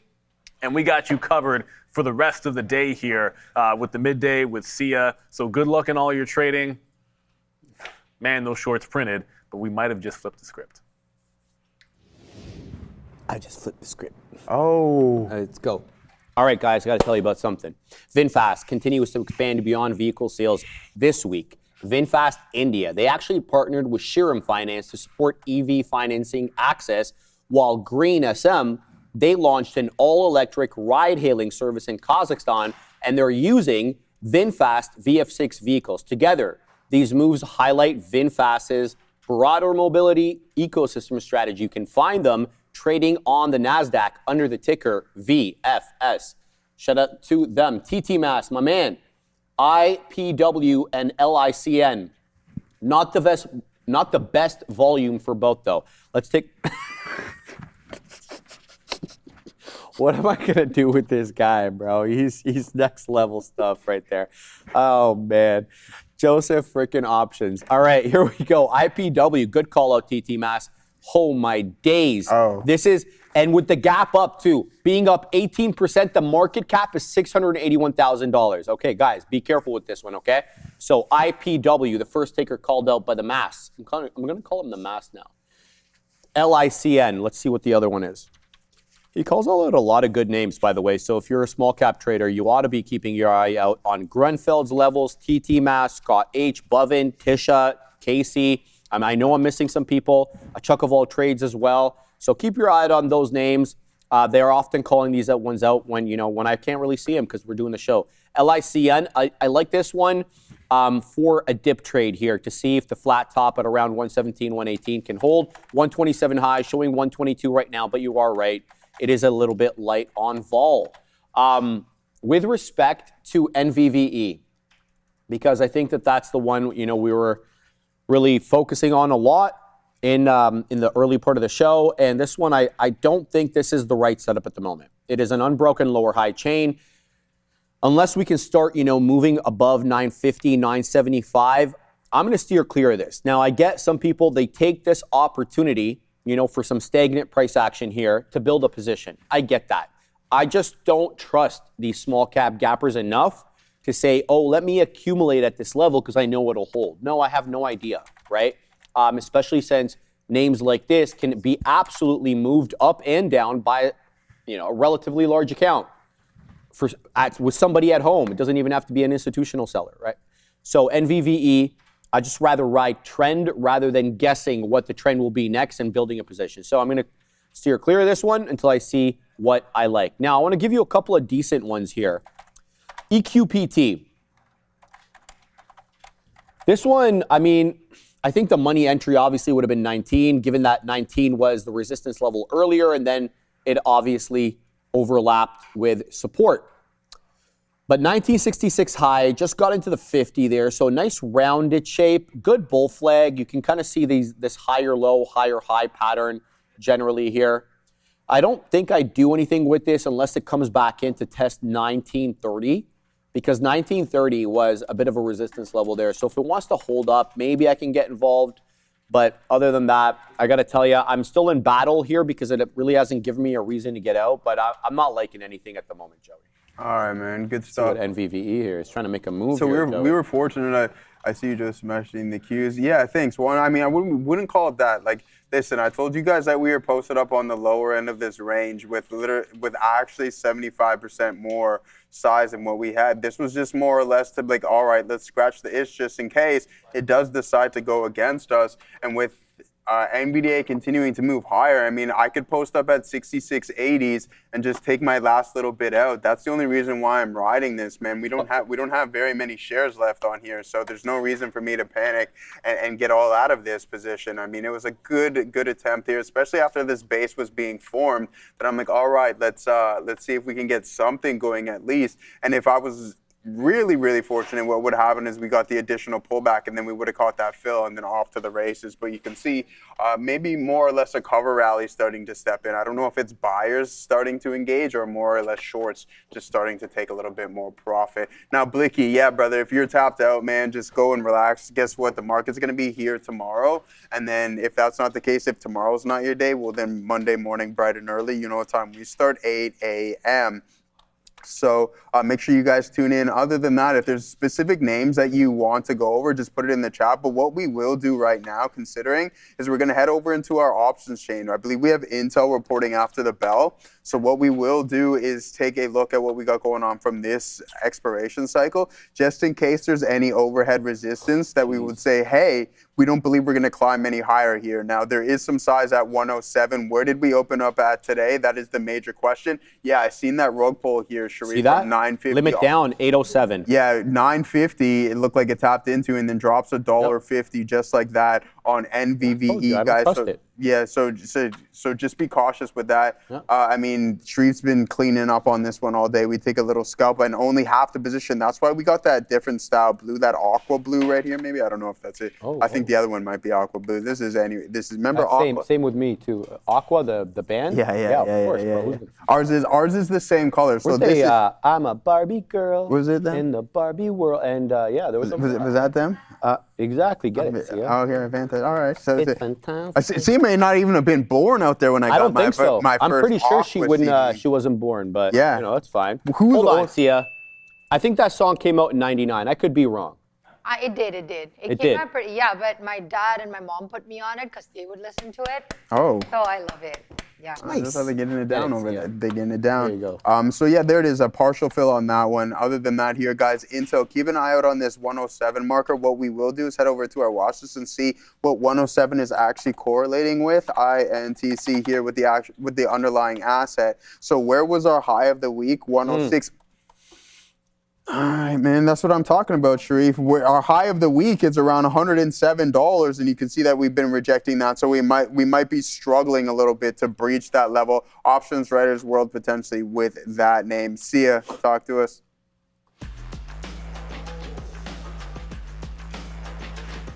The IWM currently sliding a bit towards the sliding towards the downside. It's down 8% at the moment. We're going to take a look at two tickers I have for you right now in the small cap space. We're going to talk about CRSR. Corsair Gaming down over 4%. There's just analyst commentary here. Neutral by B. Riley Securities. That's why the stock is trading down right now. We have RYAM. That's down 3% on the day. Rayonier Advanced Materials. So it's trading around $8.75 right now. So the company has announced that R. Kobe Slaughter will be resigning as Senior Vice President of the company, General Counsel, and Corporate Secretary effective 7th of August of this year. Thank you so much for that, Sia. Yeah, just keeping an eye here, guys, on NVV. It's all over the dang map. You saw the flush. It would almost limit down there. And now it's back above 9. Yeah, so to me, look, this is hard to read. It's not trending. As you see, it's moving sideways. And to me, when a small cap moves sideways, unless I have an insane amount of conviction in the level, I ain't touching it. So also, AEHL continues to bleed its own blood to the downside. Where the hell is it? There it is. It's losing VWAP Bovin. And I think that the only, saving grace here for AEHL could be about that 77.5, 77-ish area, but that would be below VWAP and therefore would breach my rules as a long. So I will not touch it there. The sell, I'm talking about F-sell. It's back. It's moving back above VWAP here. So clearly VWAP is not an area of support or resistance that F-sell respects. So I cannot base my trades on this. What I will look for is a breach of this 24.25 area. Look at this gap up. How the hell did this happen? Did it halt? Like, why did that gap happen there? Show me on the one, man. That's bizarre. What kind of weird ass price action is this, man? This is like 10 o'clock. It gapped up from 297 into 224, 25. How does that happen without a halt? Okay, whatever. If it can clear 24 and a quarter, 24 and a third, get above this weird gap that's manifested somehow intraday on the 5, I get involved there. But you can already see it's topping tail through VWAP, so it's already encountering some resistance. Guys, the pickings are slim. The pickings are slim. I don't have a whole lot, so if there are any small cap gappers that I have not mentioned, I'd love to know about them. People saying GSUN, say less.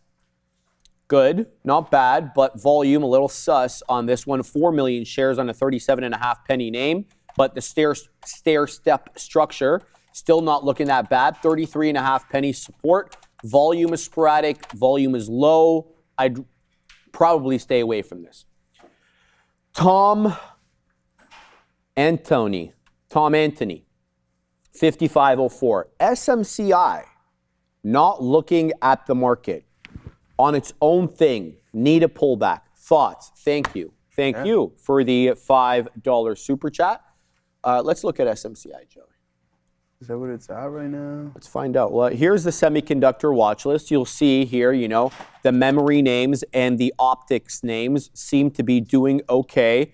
The main chip designers are not doing that well. It's a mixed bag. Some green, some red. There's no uniformity here. Let's look at SMCI. It and I would say, you know, SK Hynix, some of the stronger names on the day, as well as AAOI. Let's look here at the SMCI.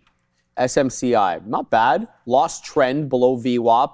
Had a lot of resistance at 31.5. Above that now. I'd be looking for resistance at 32 though, guys. So if you do get that move up from the $0.75 area where we're trading right now into 32, look at the umpteen amount of topping tail candles north of that 32 area. So, you know, my spidey sense tells me that 32 going to be a bit of a resistance level. And that jives with yesterday's price action right around noon. We got into 32 and we failed 32. We ended up dropping and holding 31.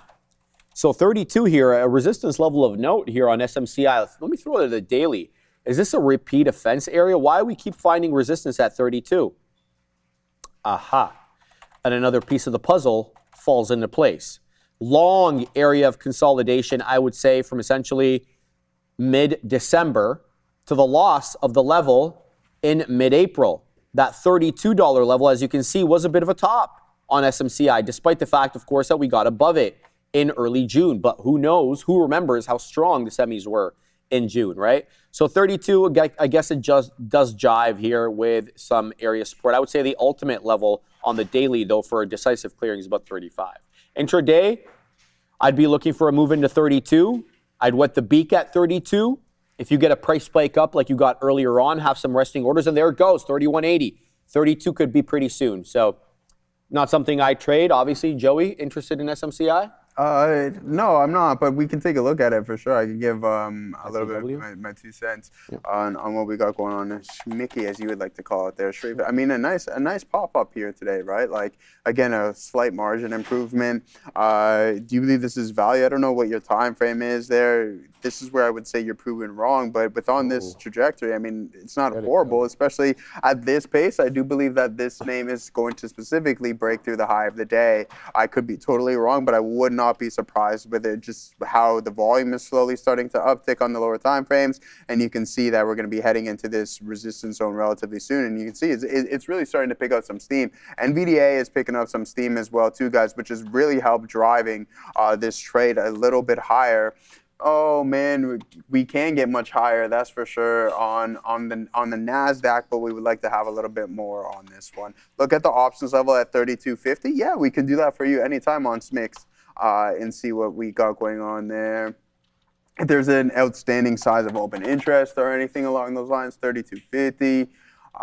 Okay, I mean, there's nothing crazy there. The next level and where you might run into some overhead is actually at the money, right at this $32 marker. But also, there's not much up into 33, so that could be totally obtainable here on today's session. And if that's absorbed, then you look for that next step up into $35. So, yeah, not too bad of a look over there. Another super chat here, Sharif. There we go. Andrew Fiskella. What's up, brother? My dogs, keep your hands up, and a SS off the canvas in life and in trading also. Love that, man. I don't get it. It's just like, you know, stay up. Stay up? Yeah. All right, man. We try to stay. Yeah, we try to stay up, man. I appreciate that one there, brother. As we try to always be up. Even when we're down, we're up at some point, which is there crazy. You go, Joey. But anyways, $67. Maybe we just take the rest out, but we're still negative on the Nasdaq here, ladies and gentlemen, to the tune of 1.6%. 1.6% to the downside there. I wouldn't be surprised if the NVDA goes positive here today. Google's still down 6%, so you might find a recovery on that bad boy. But SpaceX, if it runs into that 120 mark, that's a ways away. Where's the next resistance zone? Maybe you look for some, I don't know, sure, I'm trying to find it, but it's just been an absolute free fall from 125. Now you could have a pullback into that level, and watch out, right? Like, just considering you've been down so much, you have been cut in half from that high to where the low is 51%, right? You will get somewhat of a bounce. I just don't believe that it's going to recover as quick as we're anticipating. Again, I could be so wrong. It's not even funny. And I would happily be so because I am officially a shareholder of this name. Of SpaceX. Yeah. SpaceX, I mean, there's not a whole lot green in the world of larger caps. SpaceX, one of them, up 0.81. The flakes as well, but you know how I feel about the flakes. They're below 70 again. Who is? Netflix. Oh, are they? Yeah, good thing we're all out of that. Trash flicks. Oh, I know. I'm not talking about you. I'm just talking. We had to get out of that one there. I added to my short position on Astis. On that bounce to 60, said Sam 13. Have at it, man. Good look for you. Wow, did I get out on Battle in time? Look at the flush on Battle. Did USO drop? No. I mean, it's like a couple of bucks, not even. It's like $1.25 off the high. BTAL, Sia, bled its own blood and continues to bleed its own blood down into 170. I don't know what's going on with BATL here, but it is heading down.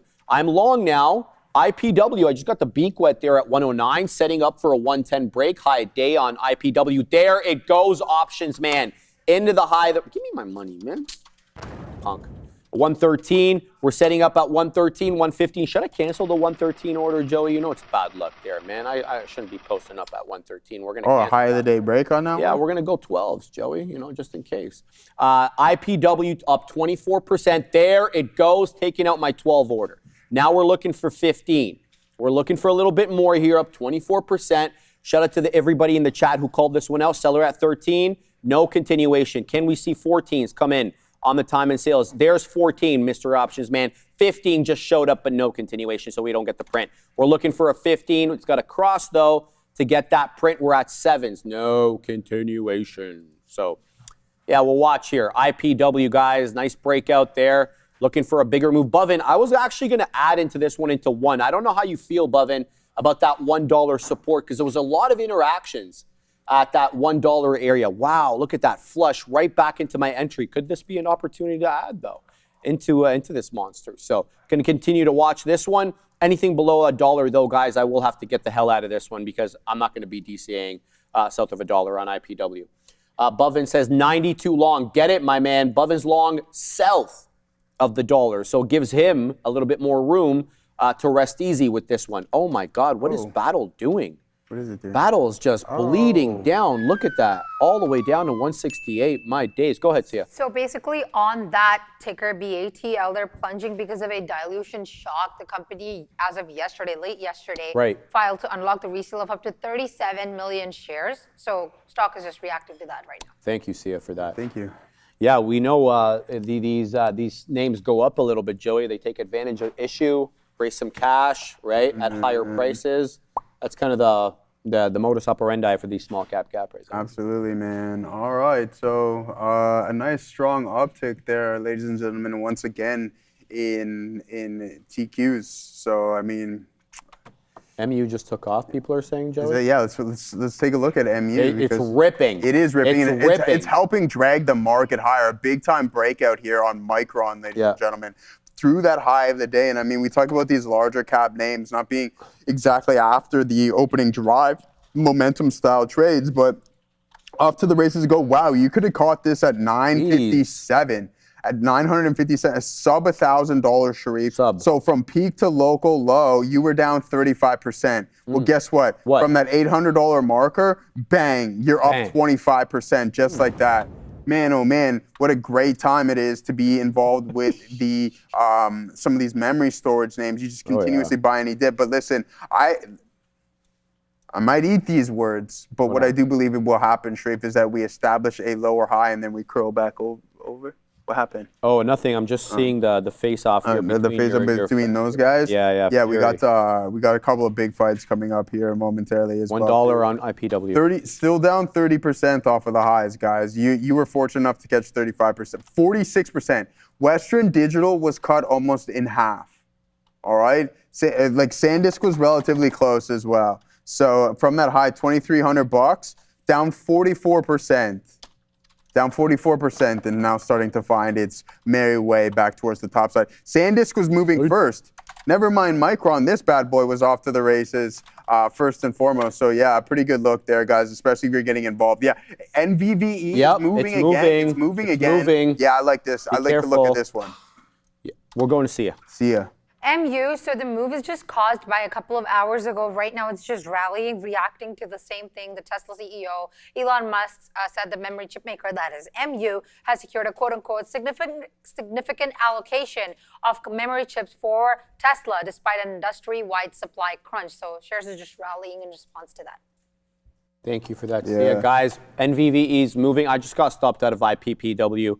It was like barely even moved my P&L on this one because I started out very small on IPPW, but I want to focus on this $1 level. If it can hold and mosey on back, I want to jump in, but I also have to be alive to NVDA.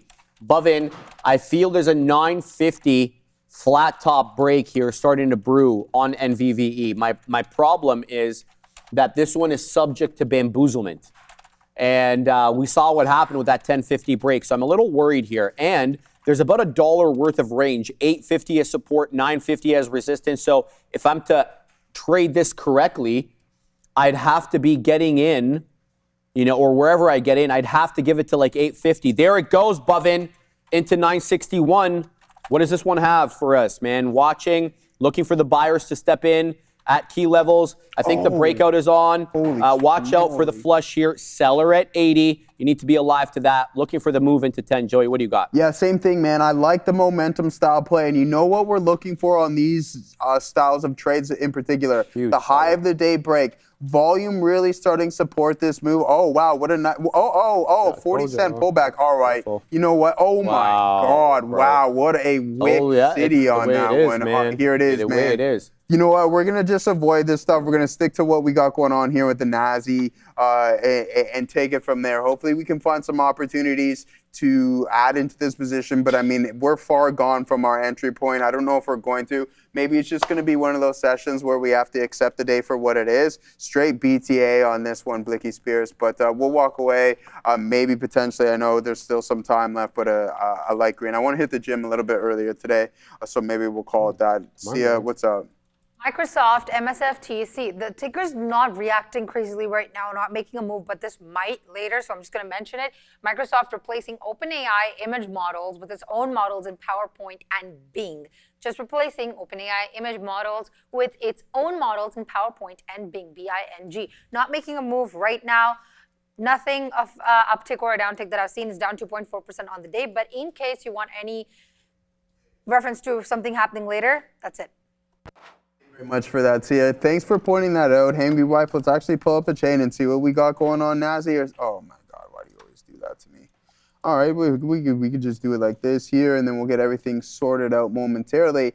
Don't panic, breathe. All right, everything is now good. See what we got at this at the money call. Okay, all right, there we go. Zero DTE. So, I mean, there is a lot of volume stepping in here. There is some open interest as well, too, ladies and gentlemen. But look at the volume at the money really starting to uptick. So, somewhat of a defense. But the issue is here at Hangry Wife, what I'm thinking about is, like, when we're looking at the NASDAQ, there's so many variables that come into play that you have to take into consideration. Now, the question may be, what is driving it at this moment? And I think I can answer that quite confidently and just stating that it might be these memory names, right? Because now as combined, like apes together strong, right? So what we have here is a bunch of these names really starting to pick up some momentum and steam. 4% here in Micron, 5% there in SanDisk, Western Digital 3, Seagate and DRAM, SK Hynix, all moving and starting to break out, which definitely helped fuel a little bit of this memory storage fire. Now, what do you got going on, Sia?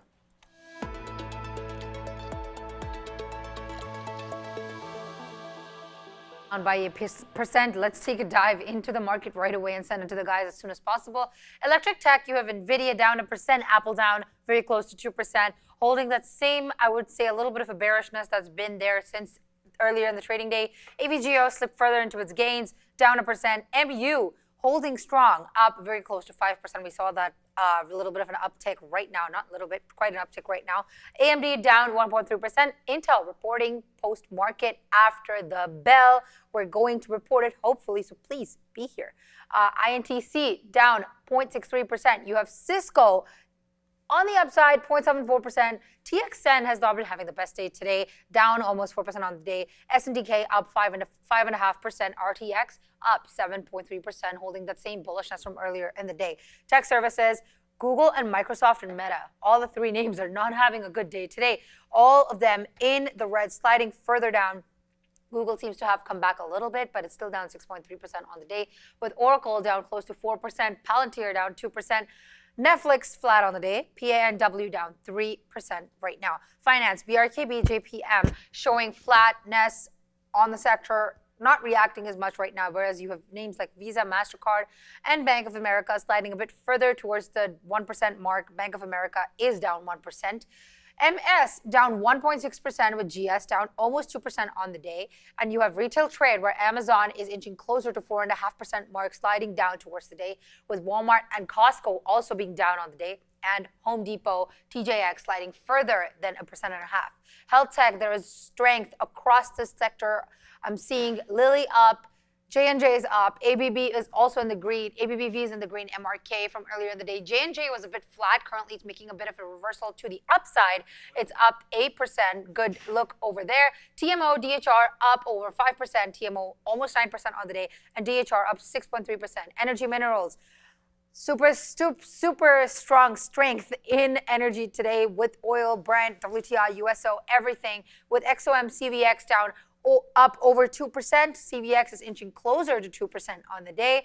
So not a sector you want to see green, like I always say. Producer manufacturing, AMAT up 2.6%, CAT 2%, LRCX inching close to 1%, and GEV, leader of the four, up by almost 4% on the day. Consumer non-durables seem to have slipped further into its losses from earlier in the day. They're a bit in the red, followed by KO down 1% and close to 1.5%, and PG close to 2% on the downside. Utilities, mixed sector today. Very mixed sentiments over here with process industries and industrial sectors as well. However, in transportation, I want you to note that UNP is still rallying from earlier in the day, and NSC. Both are up over 4% with NSC over 5%, and FedEx is up 3% at the moment, and CSX up 5% as well. Consumer services, Disney sliding a bit to the downside, close to 3.5%, and communication, finally, TMIS. Not a good look over here for TMIS. It's down 7% on the day. VZ&T also down. This entire sector probably like the bear of the day. But finally, to end it all off, you have Tesla, the worst stock that I'm seeing in front of my eyes right now. Tesla down 13.3% today, and that is not a good look for the company. GM sliding to the downside, Ford to the downside. Not a good look for consumer durable sector today. Yeah, there's a lot of red on the board, Sia. There's no question about that. Thank you so much for going through the sector watch. Long NVVE at 58. Looking to defend that $0.5 level. My bias was the range is 850 to 950. So we're going to give this very little room, relatively speaking, of course. So the prior bar, I'm talking about the 1230 bar on the 5, has a low of 932. That's where it ends for me, right? I'm looking for a price spike up, maybe into 875, 9, just to continue with the range that it's already established. So that's what I'm keeping my eye on right now. 860 is what it's showing me in the ask, 856 on the bid. Let's see how this cookie crumbles. We got to send it back up to see you. You keep an eye out on AMD. It was on the uptick right now, just a little bit of a downtick, climbing. It was still climbing. The AI accelerator market is expected to reach $1.4 trillion by the year 2030. This is coming from AMD ticker, a little bit to the upside right now. It's still flattish on the day. Do not forget, of course, we have the AMD event, which should be starting, I think, right now. Yeah, it's already started, I think, 9 minutes deep. Yeah, thank you, Sia, for that. So AMD, the wild card, of course. Their AI event, I believe, started at 9:30 Pacific time, so 12:30. She's talking. Who is Lisa Su on? Yeah. She's on. Okay, fantastic. So the keynote already starting. Dr. Lisa Su dropping hot lines, I guess, with the keynote there. So here come the wild cards. Keep your eye out on AMD. Anything can happen. Who knows what they're going to announce, but widely speculated I'm out of NVDA as this one's going to hold down here. 760. It's going to hold down, guys. This is an aggressive sell. 783 on the bid. 760 limit down, so we ended up giving back a little bit on that one, but that's all right. I tried my hand at it. Wow, look at the move down. Limit down. 760. This is bleeding to the downside here. Wow, look at my ALP, bro. It's literally almost $1 above where we're going to limit down now, man. You stops, guys. 3, 2, 1. Halted to the downside. Jensen in a dress. What's happening with that?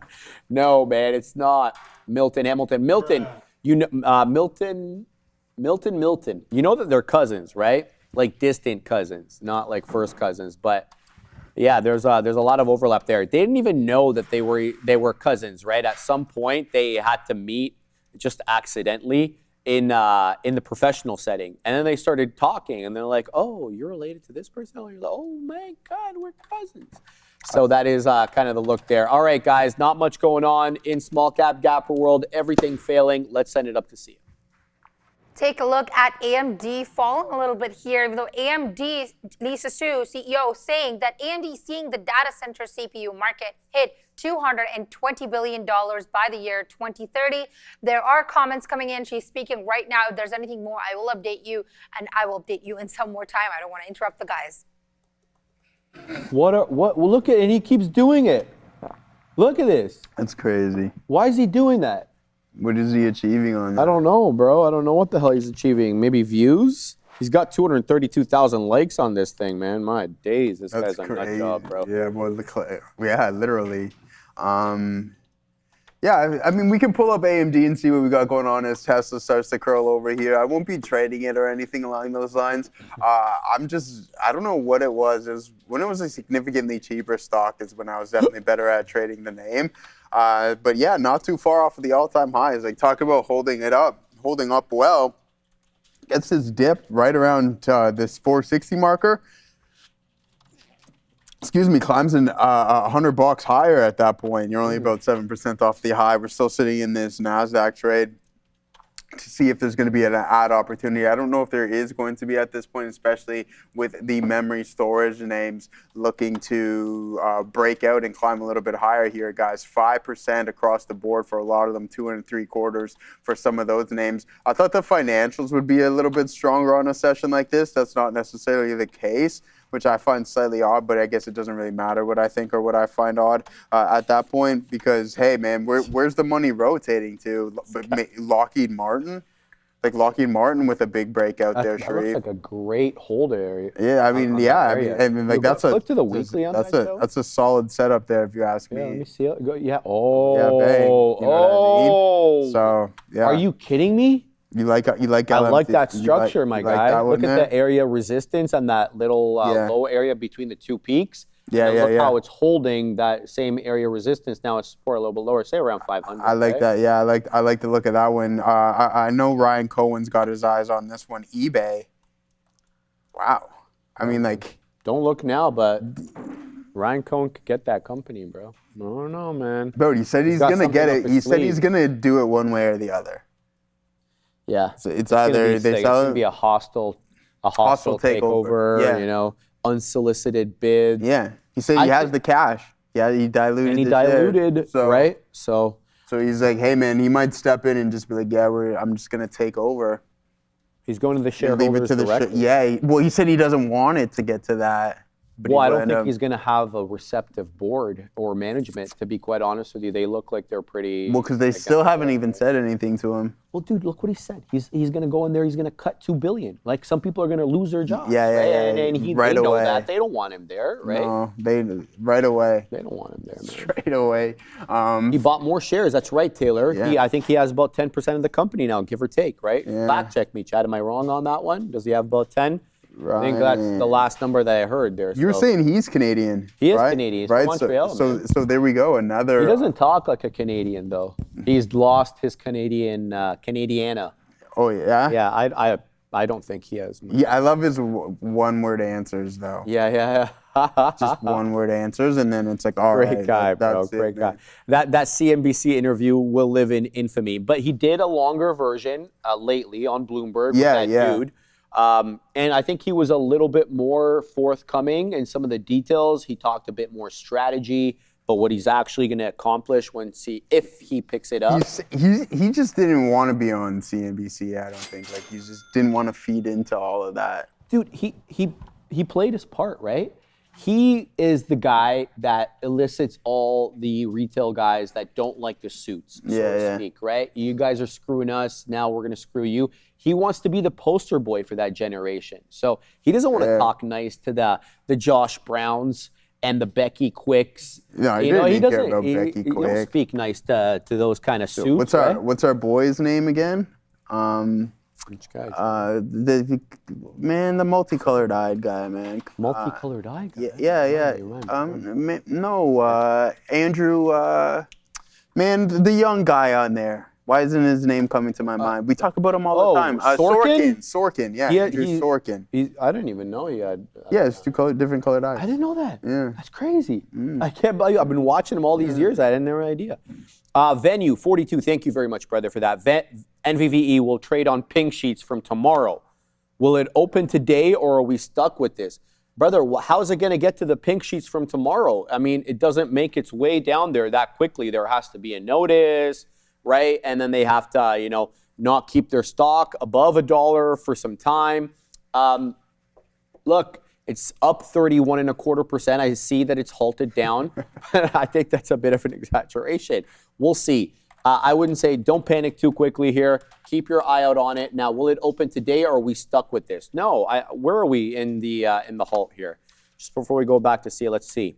So halt time 12:40:48. We're not even in a 10-minute halt yet, brother. So the earliest open for this one could be 12:50:48. If I don't know, Venue, if you're a newer small cap trader or what the sitch is, but the volatility halts come in waves of 5 minutes. So you just look at the last print on the time and sales, and here it is on my screen, 12:40:48, and you just add 5-minute increments on top of that until it opens up, okay? Just before we get to SIA, I'm in LICN at $1.20. We're looking like we're trying to take out the $1.25. It's a 128 high. Let's see how this one goes. Thank you for the super chat. SIA, what do you got? Thank you so much. Sorry, I'm just keeping an eye out on what she's saying here. So there's a couple comments coming in. AMD is, however, sliding further into its losses right now. It's down 2.5% on the day.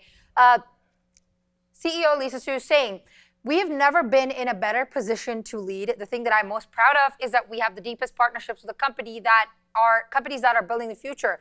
And more than 16% of Fortune 100 companies are now using AMD EPYC. She's currently showing the AMD Helios chips as well. The MI455 accelerator mounted on an EAM module that goes into Helios is that is what's being shown right now. If there's anything more updates that move this stock crazily, I will be sure to update you. Okay, you guys were right. So thank you for the super chat. Didn't see that. Venue 42. NUVVE to be delisted from the NASDAQ to trade on the OTC markets effective the 24th. Here is the SEC filing for anybody who's interested. There is the website there. I mean, I can throw that in the chat for anybody who wants to read this. There it is. It's in the chat. Yeah, tough look. So I don't know if this one even resumes. So right now, I believe it is a volatility halt. Let's go to the NASDAQ. halt page and see exactly what code we're seeing. NASDAQ halts. There we go. Current trading halts. Let's NVVE there. It's still saying LUDP, limit up, limit down, right? So LUDP, that's the code that we're getting. It still hasn't changed. So we'll see. But it's the first one there, right? They're both. This is the halt that when we were talking about. This is the earlier halt at 11:55. This is the 12:40 halt. So at the moment, it is still a limit up volatility halt. But yeah, thank you guys for astutely pointing out that this one is slated to be removed off the exchange. Eugh. So it is a 0, says Benton. Yes, Blicky Spears, shout out to you as well. Oh boy. Yeah, that's the way it is, man. That's the way these small caps are. Anyway, 10-minute halt gonna elapse here in about a minute, Joey. All right, man, good stuff. We're all out of this NASDAQ trade, guys, as it broke the trend, and we never got that reclaim. I'm looking at some of the larger names really start to, yeah, it HIMS. So, Sharif, I pulled that up. So, FDA panel votes to place popular peptide BPC 150. Peptides? Yeah, on the compounding list. The Peppies, eh, Joey? The Peps. The Peps. Put a little pep in your step, and yeah. Shout out to GHKCU. And your friend Reddit TrueTide is going to be part of the main, because Eli Lilly filed for early I guess admission for Reddit TrueTide today, right? Now it's going to be a little bit delayed, but they are filing there. Yeah. Positive as hell phase 3 trials. Little peppy right there. No. Sky Q moving on. Sky Q's moving, says Sharif. So good luck on that one there. It's open. It's open. It's bleeding. Get out while you can, guys. It's going to limit down 623. Get the hell out while you can. Okay, this is moving down pretty aggressively. It's going to halt 3, 2, 1. We're halted. NVVE down 623. Halt time 12:50, 103. Are we going to SIA? Yeah. All right. I'm going to dive a bit further into the HIMS move right now. It's up above 7% right now, more than 7% after an FDA panel has recommended adding the BPC 157 to the 503A, that's 503A compounding list, potentially opening a new peptide category over here. So HIMS is jumping well over 10.5% right now. All right, sure. Yeah, I'm leaving SSE. You out? I'm choosing the bathroom, bro. Oh, you say he's leaving, he's out, man. I'm going to the bathroom. It's just me, man. I was like, you out? I was like, oh, man. I could ramble on for like another hour. I'm sure CNI could probably tackle it, but he's back. It looked like he was out. I guess he had his shoes off, and I'm like, all right. I can trade, right? Oh, all right, come smash some buttons. Yeah, don't do that. Don't. I'll set up market orders and just like. There's nothing wrong with a little market order over there. You want to start trading, Sia, or what? No, thank you. Why? I talked to Brendo about this too. I think I am very comfortable and want to get better at news and finance over day trading for now. Get into it at some point. I think it's pretty cool. That's fair. You're a smart individual, but I'm sure you heard the saying in life: don't get too comfortable with being comfortable.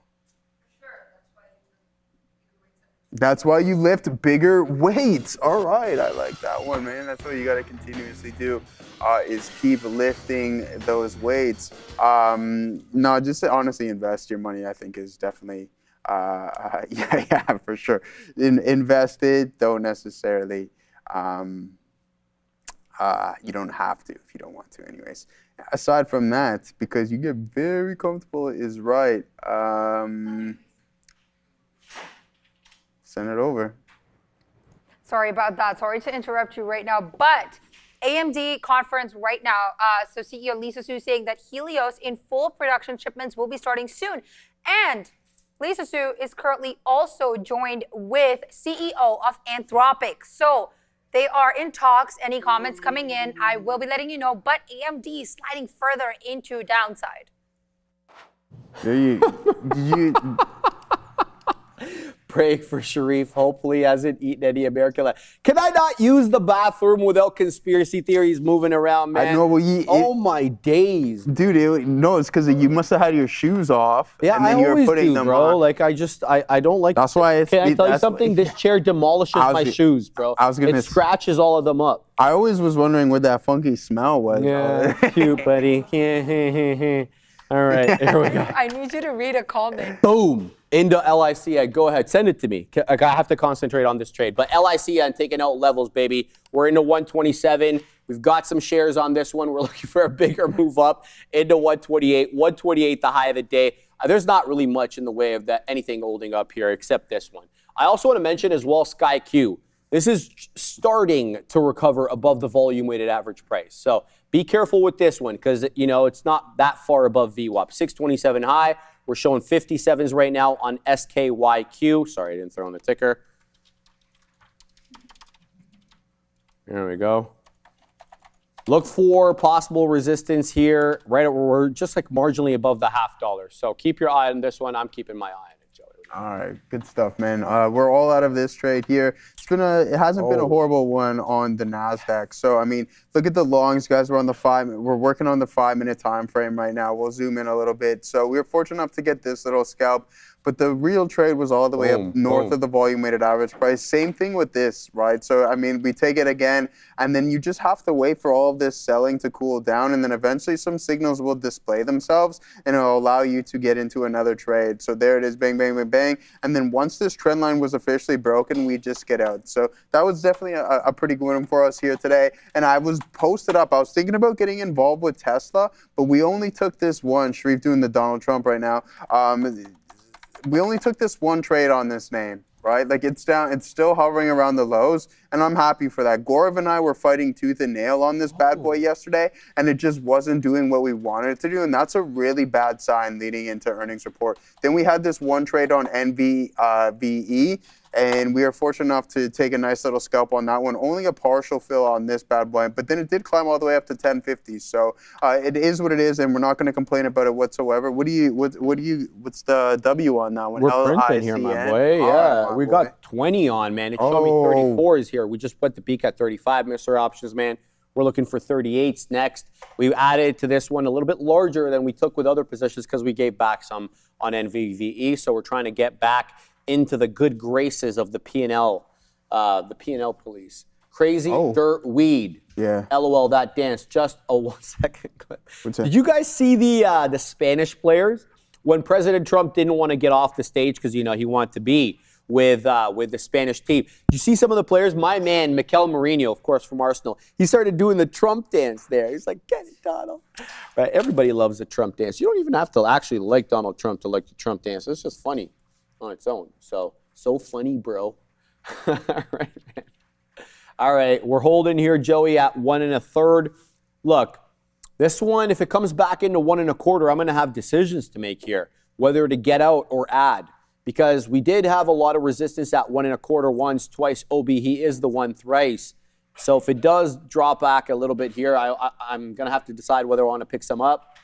And then my goal for this one is $1.50 or thereabouts, right? So I think that might be a little bit ambitious, but we're going to keep a close eye on this one, especially with really nothing else running. So, sadly.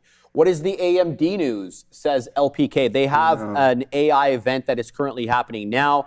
As Sia reported moments ago, Dario Amodei and Dr. Lisa Su on the stage right now. Dario Amodei, of course, is the CEO of Anthropic, and AMD has a new relationship with them. So just search on YouTube. Are you watching the video? Are you watching? Yeah? Can you throw the video in the link for everybody? So if they want, throw the link in the chat. Sorry, that's what I meant. So if you guys want to watch, Sia's going to throw that in now. I'm Dario, says. There it is. Thank you so much for that, Sia. Thank you for that.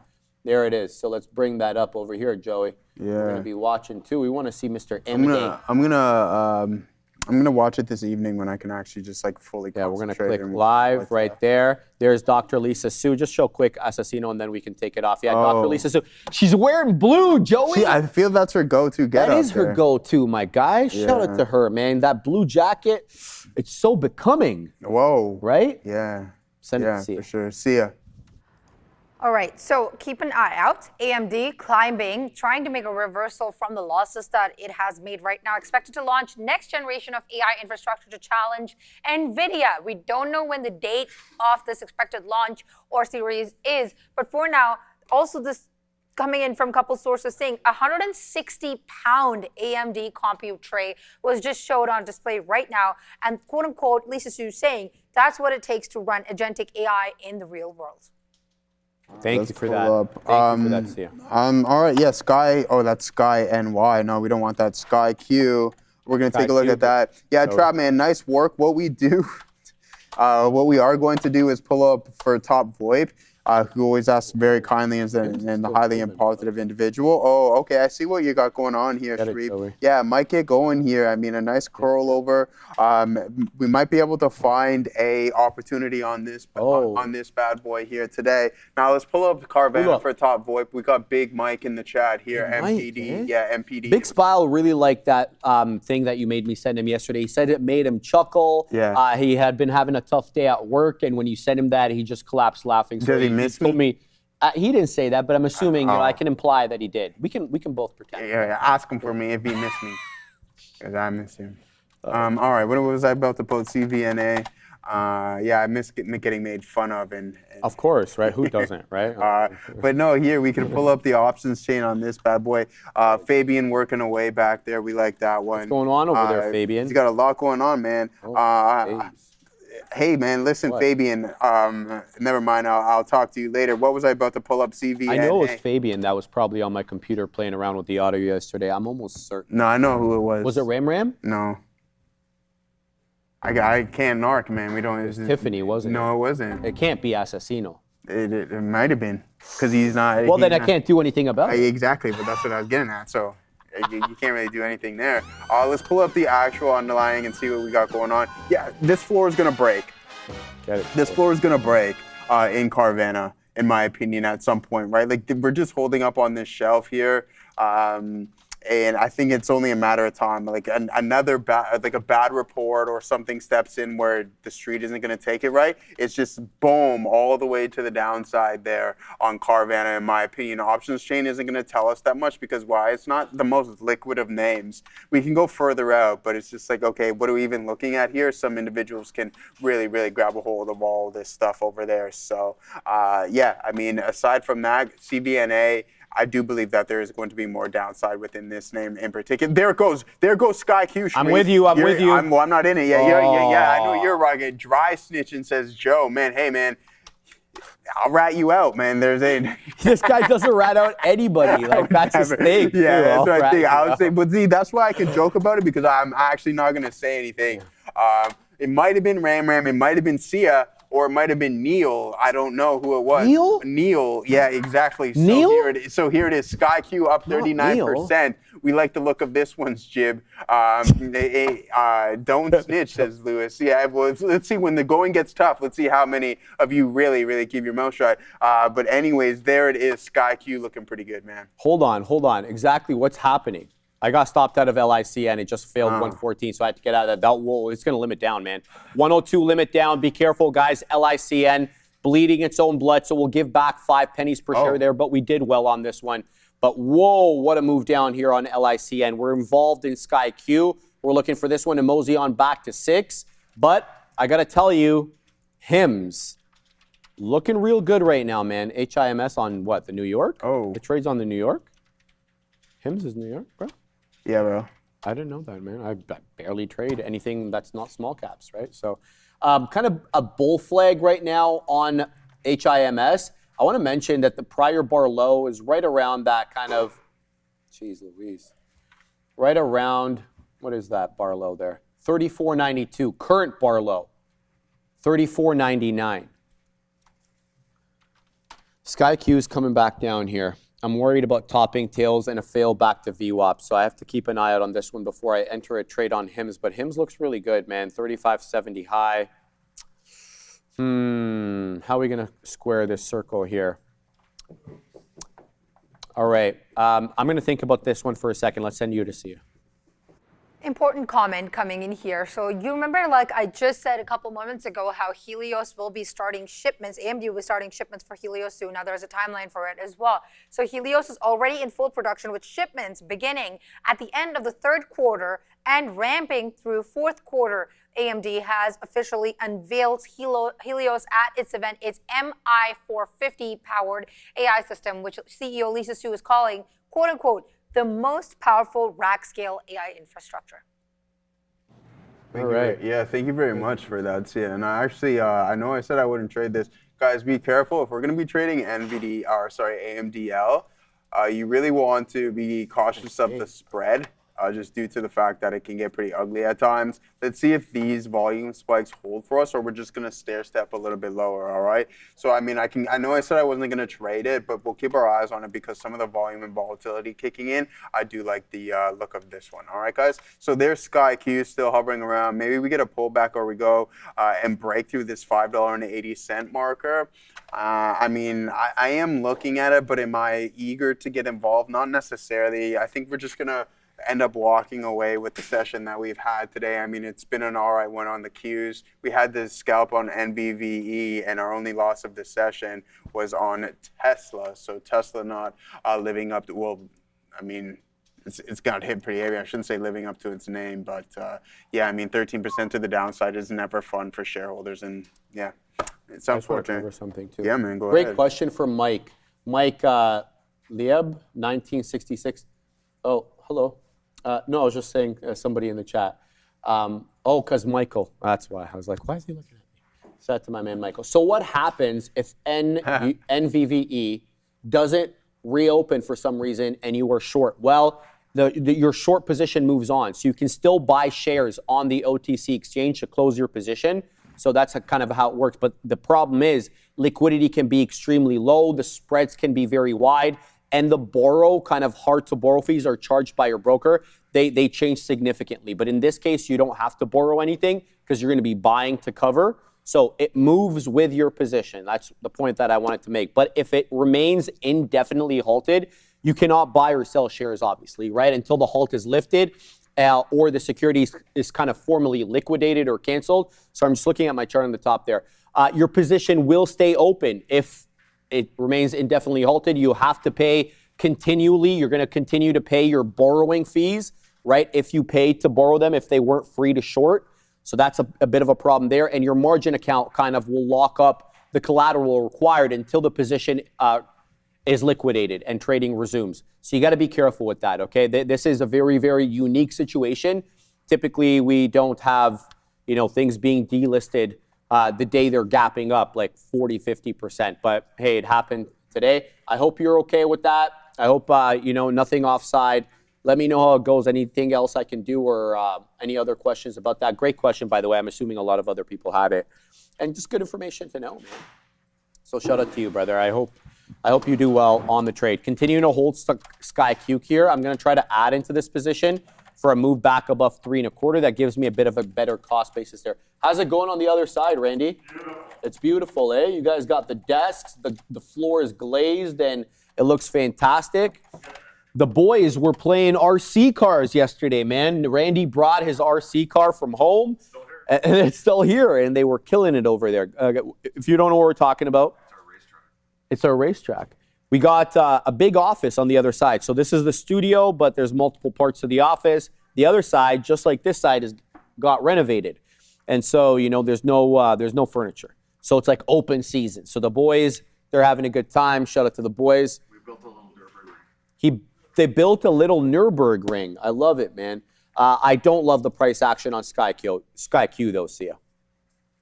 Comments coming in from OpenAI. There are people, so they have people coming in talking with Lisa Su right now. Anthropic was just here. Now there's OpenAI.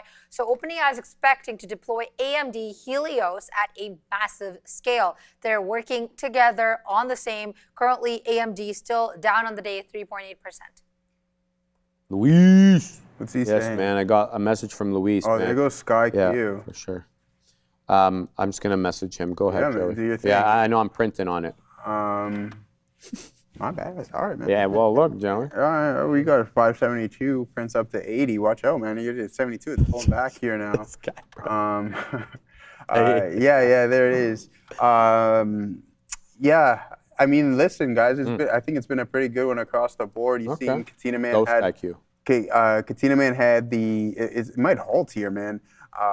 Katina Man had the short, and Neil was putting on some trades here today. You have Sharif and SkyQ and NVVE earlier in the session. We were looking at the NASDAQ here today, and we did want to try to find a potential long on Tesla, but it just truly didn't display itself. You had to get into the nitty-gritty and really look into the detail of things, right? So, I mean, at the end of the day, NVDA recovered. I guess that's something positive we can take out of this situation. Do we want to head back over and see how AMD is? Because we have the keynote going on here today. We're holding up on the 5-minute. What is the 1 minute telling us? Now, what we do have is a little bit of buying pressure starting to say, all right. This is what we like. This is what we want to see. This is what we want to see around these lows, ladies and gentlemen. Now, if the issue is, and the issue being is, I think being isolated is more important. What do I mean by being isolated? So what we would want to see is this specific candle around the low or the open of the previous one, and above the high or the open or the close of the next candle. So it leaves kind of like that island, something along the lines of island boy right here. Yeah. Shout out to those guys, the island boys over there. Frankie and I seen one of those guys try to box. Yeah, yeah. I mean, why was he doing that? I would have just. That's why some people just. That's why those types of guys own firearms. Let's throw up. Gonna fight. They can't fight. Yeah. I just thought it was like straight arm punches, but the arms they look like noodles. No. In all. Adam, man. Who? Adam James, obviously. Adam. Let's read that out. Names like INHD and NVVE scare me with SC gappers. You and I both, man. But you kind of become a little bit immune to the fear with these small caps because just, it gets to be normal after times. I've been trading small caps since the pandemic, since I want to say early 2020. Stopped for a little bit when I got to the floor here because they weren't doing that well in 22. They didn't do that well in 23. If you remember that time, you know that it wasn't really the time for small caps, especially during, the year of 22. It was horrible. The market was down like 30%. Small caps weren't doing well either. So I kind of got off them. Then 24, right, as soon as President Trump looked like in the summer of 24 that he was going to win, then they started picking up again. So I got back involved. Now we've been trading small caps exclusively for the last 2 years. So you kind of feel that way sometimes with these. But I don't disagree with anything you're saying, Adam. They are a dangerous bunch. But there are ways to mitigate, of course. Right? Summer of 69? No, not that far back. Continuing to watch SkyQ zig and zag here. We got a couple of beak wetters through the 80 penny level, back down into 79, 77. Nothing to write home about here. But I want to mention the HIMS. HIMS sold off pretty aggressively, but it bounced as cleanly as I can see off that 3.25 area, which happened to be the 10 EMA on the 5. And here it is again, right back above 35, 35.70 high on HIMS with a peptide headline. You okay? I thought you were laughing. She is. Why are you laughing? See, enlighten us. She can't say. You can read it. You read it out because a story. Yeah. I included a story. We've been talking about Tesla, right? We're also going to talk about more names later in the news segment. So one of the names that I included, he was like, it's just something that he said. It's not even funny if I say it out loud, but if you read it and if he shows it to you, I'm pretty sure. What did you say? Can I read it? Yeah, absolutely, man. I'm like, hey, going through your list, Tesla should 1,000% be on there. Reported last night. Never mind Honda. I don't disagree with that. Yeah, you know what I mean? I think she just likes the vehemence I with know, which you exactly. But I'm like, in all seriousness, like, let's Joey, let's be real here. What am I gonna do here, bro? Oh, there it goes. There goes SkyQ into the. No, I was about to say the high of the day, but it's not, bro. It's not. But we did wet the beak there at 87s. We're looking for more though, guys. Showing currently 83. I added like a psycho into this position at 70, so we're holding some here. We're looking for the move into 6. Doesn't feel like it's going to be in a straight line. It's not the day really for the parabolic moves up. You can kind of been able to tell just by the way these small caps have been trading all day. So Adam, Sharif asks the chat, how many people are stuck in INHD and or NVVE now? Okay, just be real though. If you're stuck in NVVE or INHD, throw up ones in the chat. Throw up ones, right? Let's just be as honest as we can be here. There's no shame in this. It could have happened to absolutely anybody, myself included. So there are some people stuck. Okay. Big Wick Mike Peter Ryder throws a 0. This guy, bro. Skevon Zion Lala, I'm stuck in INHD. Sergio 2. All right. People are throwing up 0s. Why y'all throwing up 0s, man? But yeah, it does feel like some people are, stuck in this one or one of these ones right now. And, we're wishing you guys the best. Hopefully we'll get some resumptions here on NVVE. I don't know if you guys are stuck long or short or what the situation is, but, I hope you guys do well. Just don't forget what we spoke about, right? When this one opens up tomorrow on the OTCs, it's going to be moved to the OTC. Whether it opens up is another question. You will be able to cover your position if you're short. You will be able to sell if you are long. However, the price will be fundamentally different. The spread will also be different, and the liquidity will not be as ample, right? So just keep those pieces of information in mind. HIMS, there it goes, back above 35 bucks, 35 and a third, 35.70 high of day. There goes SkyQ again. It's having a lot of trouble with this 87, 86 area. We're going to wet the beak, and there's 88. We're looking for a move into 6 here on SkyQ. Let's keep an eye out on this one. We're sending you to see it with news. There it goes, yes. More comments coming in from AMD CEO Lisa Su saying 2026 marks the first year the world uses more AI compute to quote unquote run models than to train them. She's expecting inference to consume 60% of global AI capacity as agentic AI continues to scale. Also, that our new Venice CPU has extended our leadership in the industry. So the new EPIC design also gives the largest generational gains. They're showing a lot more chips that have been introduced by the company at the conference right now. Any more news, I'll come to you with it. I'll submit to you guys something. I think that AMD has a decided advantage over NVIDIA when it comes to CPU design. They've been doing it a lot longer, okay, much longer.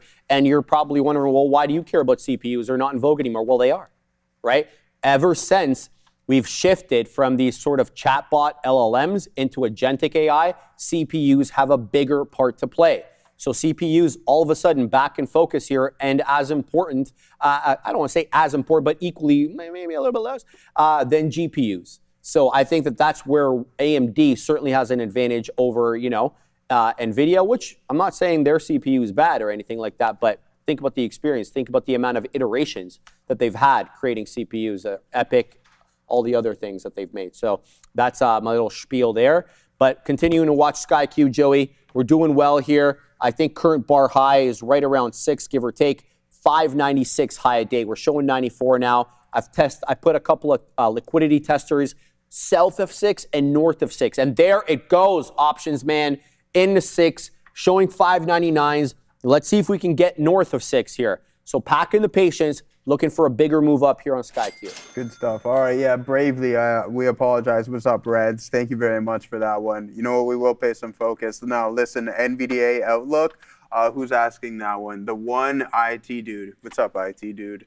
Let's pull it up, man. I mean, we've been talking about this name all day. Well, you see some of the other mags heavily in the red. This name isn't too far. I mean, you're about 0.8% holding away from positivity. And I mean, a lot of it was just due to some of the pressure from the NASDAQ overnight. Now, this is a big time V-shaped reversal. Are we going to head towards the high? No, but what we will do is zoom out and we'll head over to the daily, is that we ran into a key resistance zone and we're starting to see this pattern a lot across the board and especially across the Magnificent 7 stocks. Now, maybe we switched that terminology up because I know before we had FANG, now it's Mag 7, but that was just exclusive to individuals who are in the $1 trillion club. now we have more individuals in the $1 trillion club, Sharif. So maybe we've got to expand this one. But at some point, I do believe that we're going to break through and head towards this all-time high. When? That's a great question. Now, there could be some disruptive service step in, and the next thing you know, you're back into 190s, which would be absolutely fantastic for me because guess what? I'll just buy some more. But right now, I'm not going to complain. Now, I told you guys I've been building and building and building. Now, I'm only in about like 20% of the complete amount of size that I want, maybe even less, to be honest with you. So anything south, like I told you guys, south of my average price of within this specific account, I'm buying as much as I possibly can.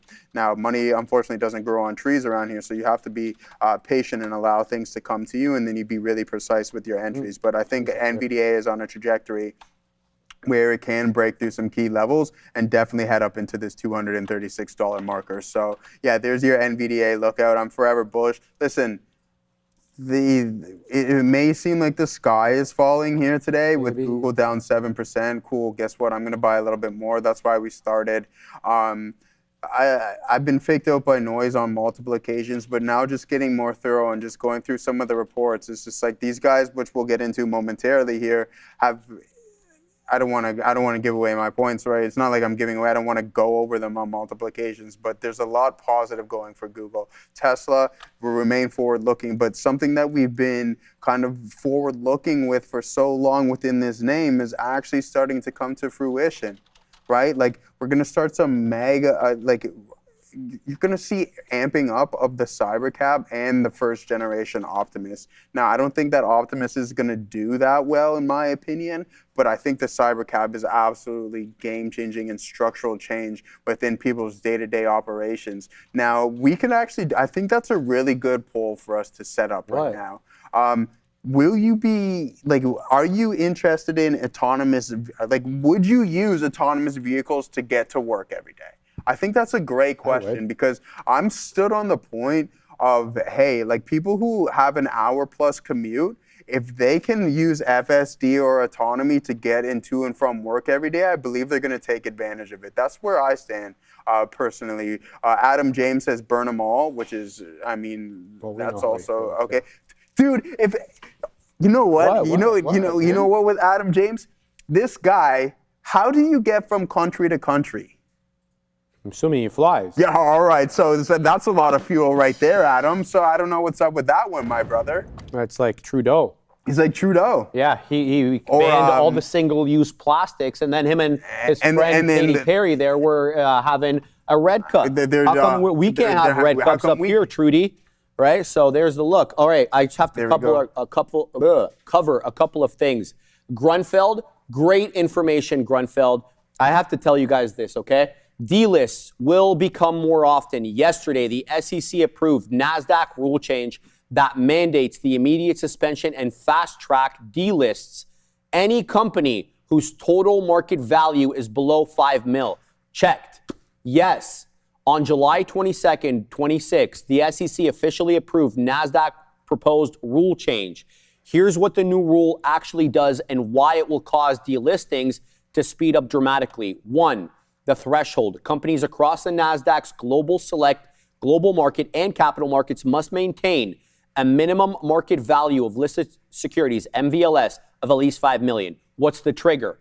If the company's total market value stays below $5 million for 30 consecutive business days, the NASDAQ will issue that delisting determination. There's no curing period. For most rule violations, like falling below the dollar per share, NASDAQ gives companies usually a 180-day grace period, and sometimes they give them extensions to fix this issue. Under the new rules, there is a zero cure period, immediate suspension.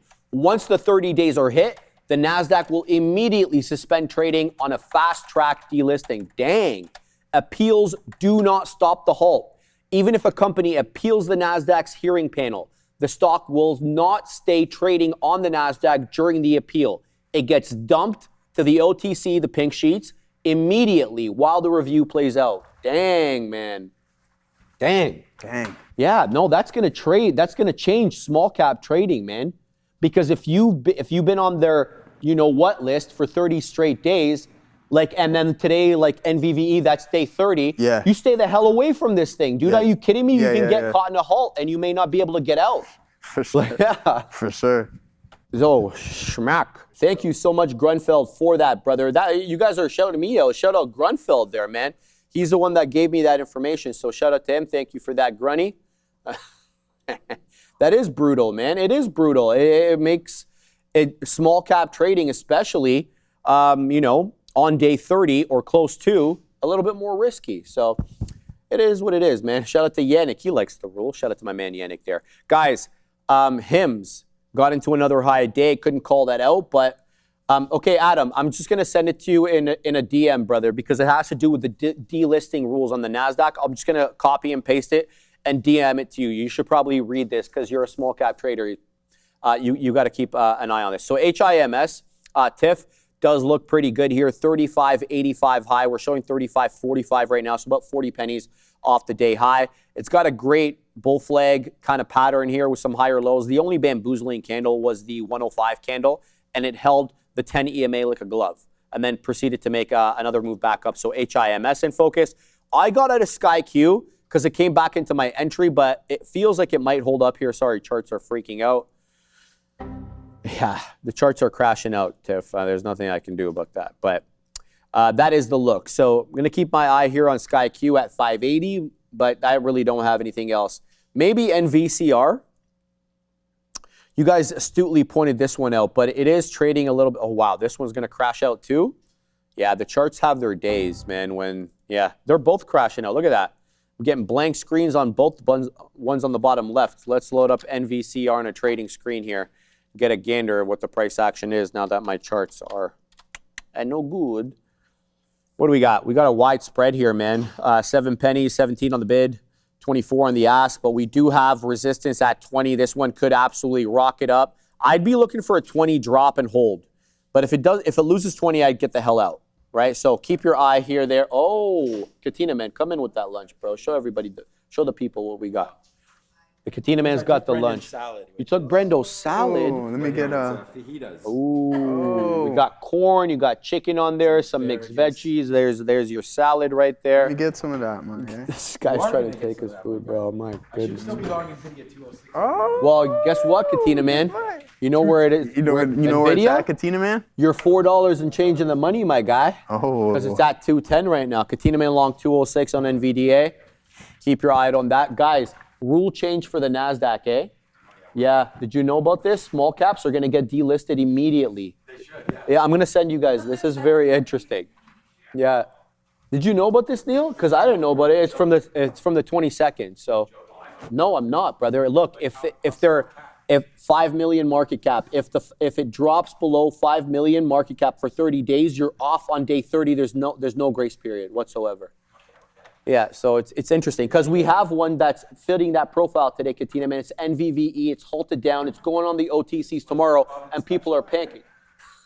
Well, it was good to the upside. Now it's halted now for almost half an hour. So, yeah, 126 right now, Joey. NVCR trying to hold up at this level. We're going to pack the patience. We're sending you to see you. CEO of AMD, Lisa Su, continuing to make comments over here saying Venice is in full production and customer demand is strong. Venice-based systems to appear in the fourth quarter. Also saying that the new EPYC, like I mentioned earlier, but I want to mention again, NVIDIA moved a very, very small amount, but still did, has 20% more performance than an NVIDIA CPU. All right, thank you very much for I put it in the chat if you guys want to read through it. Yeah, absolutely, man. I appreciate that. Bro, you look worried. What's going on? Says, do I look worried? What if Sorry, I smile? Neil. I mean, there's a lot of rules. What can I do, right? I could just smile here. Maybe Neil's like, it's maybe so look long. a What little am I bit, supposed to do, bro? The one-liners? A one-liner, Neil. We got details, my boy. Yeah, the one-liners. Tiffany, do I look worried? El Sol I'm 398 says you need to smile more. He's smiling right now, man. I swear that's almost all I do, no? Do I walk around like, I don't have that, I was going to say, I don't know if it's appropriate, but the resting face, do I have the resting? Oh, well, yeah, the bitch resting face? Oh, yeah, absolutely. There we go. I'm smiling in this one. Has unlimited upside. Here's my guy. I'm always smiling. Get it, Joey.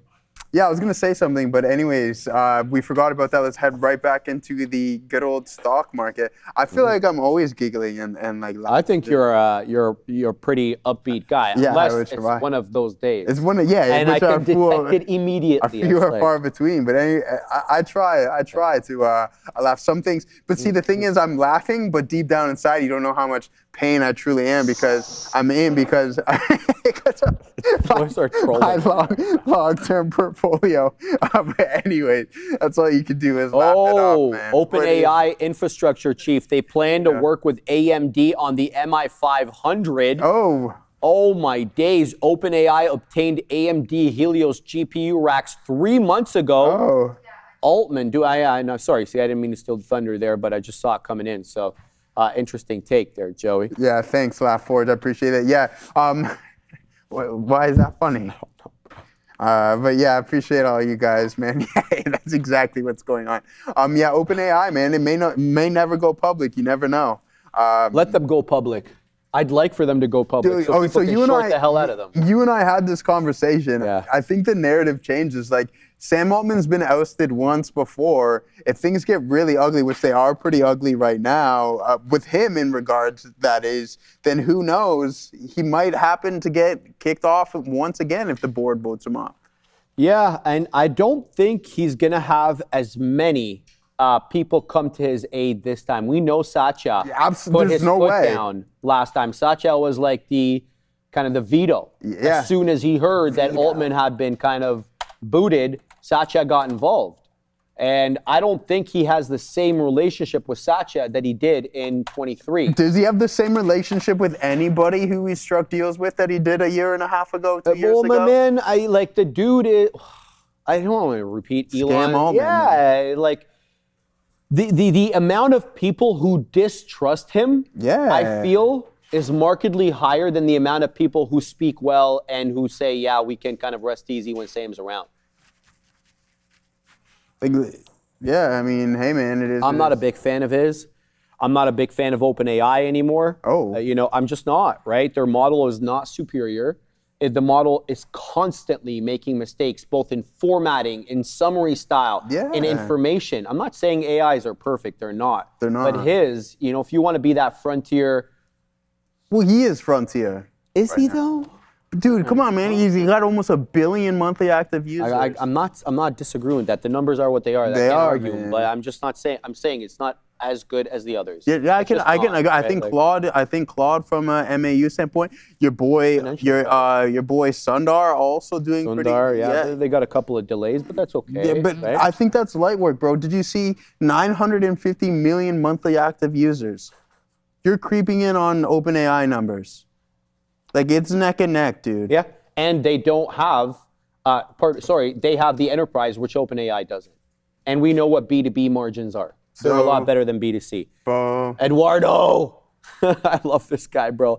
Eddie, if you were in Barcelona, I'd want to meet you, but you're in Madrid. So we're not going to be coming to Madrid. I like Eduardo, man. He always comes in there. I know you don't like Altman either, Eduardo, because I know how your political leaning is, right? And so there's no way that you like Altman.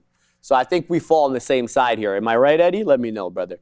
In any event, guys. I like OpenAI so much more if and when Sam Altman is removed as CEO. Do you know what happened here? Do you know why Claude is booming? Because all the PhDs who were distrustful of Altman, who didn't like Altman, all left OpenAI and went to Anthropic. Dario was one of them. And that's what I'm saying. So they have the best people. They have all the mathematician PhDs, the actuarial Dario and his sister, man.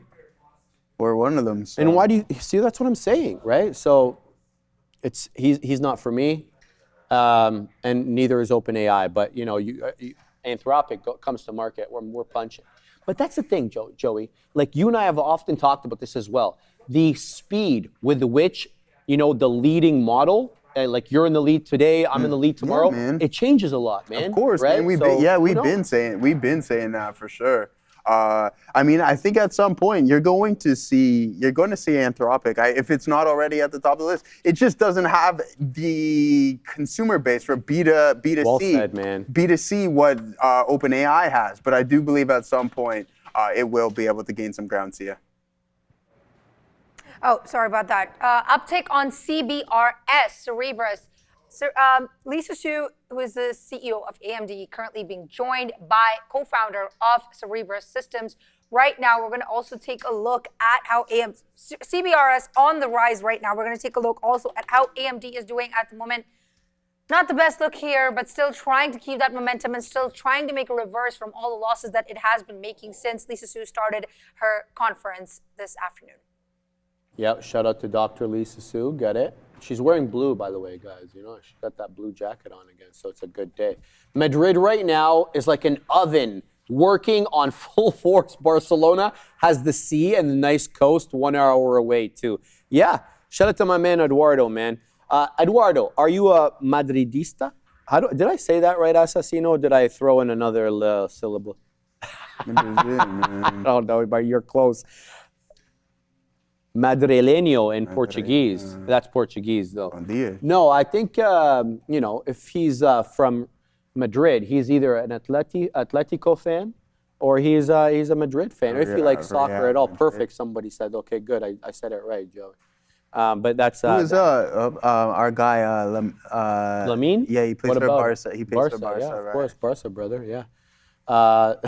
Sharif de Latina TV. I really don't follow too much soccer, but from family legacy, I would be Real Madrid. Shout out to my man there. Joey. Yeah. There goes Sky Q again, coming back in. Going, man. We failed 6, Joey, right? We popped into 6. We dropped, set him up, open up shop, right into that 570 area. And we're looking for a little bit more now. There's 86-ish. It didn't give me my money, man. Oh, man. Yeah, I know. It's okay. We're going to set up a little bit higher, Joey. Let's set up in the 90s, see what we can get on that one. Shout out to my man, Eddie. Mike P. D. Ryder. I looked up all the tickers at risk on the NASDAQ. Lots of ones that I like to scalp. This will be interesting. Shout out to you, Mike. Very astute of you to actually go and do the homework to see which ones are at risk. That's brilliant. Mike, if you can message me that list, man, if you've got it, I'd like to be able to know them as well. We're both on the gram, so I'd like to be able to see what you got there. I appreciate you, Mike PD Ryder. Yannick is a big Barcelona fan. Shout out to my man. Gavin Ross. Need to speak to A-Day Trading about that delisting news. Absolutely, man. Yeah, talk. Luis freaking Barbado is definitely going to have something to say about that. And I just messaged him right now, actually, on the gram. He was sending me his WhatsApp. Because he's trying to... Good. Yeah, you guys are going to link up over there. Yeah, Sign man. Sign in over... I'm pumped. The problem is, though, trading. I hope maybe he can switch the small cap segment to Tuesday. I only say that because I'm leaving Wednesday afternoon at 1. Oh, right? okay. So I'm not going to be in the office. So, yeah. But if he does it Tuesday, then I can do the small cap segment from there. Yeah, exactly, man. That would be pretty cool. We'll hold it down over here. For sure. Get it, Joey. And see what you guys got going on. What is the gram candle stocks? Instagram. Instagram, brother. Instagram. Sorry. Yeah. My mistake there. It's all right, man. I mean, not all of us knew that. Bro, that would be awesome. Yeah, it would be absolutely really cool. Man, Jacques. Whoa, what's up, No Loon, man? Anyways, aside from that, guys, Sky Q, this thing, we're waiting to see if we're going to get that high of the day break talking here. About Rubio, yeah. Is he talking about Rubio? Yeah, I mean, who's that on the celebrity esthetician accused of scarring client? I mean, all right, I don't really care about all of that stuff. Anyways, there it is. Sky Q not looking too bad. Katina, man, nice work there on NVDA. Slowly starting to pull back in here, but a nice bounce off of the bottom. We had the lows of the day here on the Nazi here. Let's see if we can pull this bad boy up. Oh, no, we went blue ocean by accident there. Sia, bear not with me ocean. for 1 second. Yeah, no, not the ocean. But here it is, a nice move over there. And we take our last little bit off just south of the volume weighted average price. Now starting to head lower. What's up? Bro, you, man. Why? Send it to see her. CBRS towards the downside now, although it is up close to 7% on the day.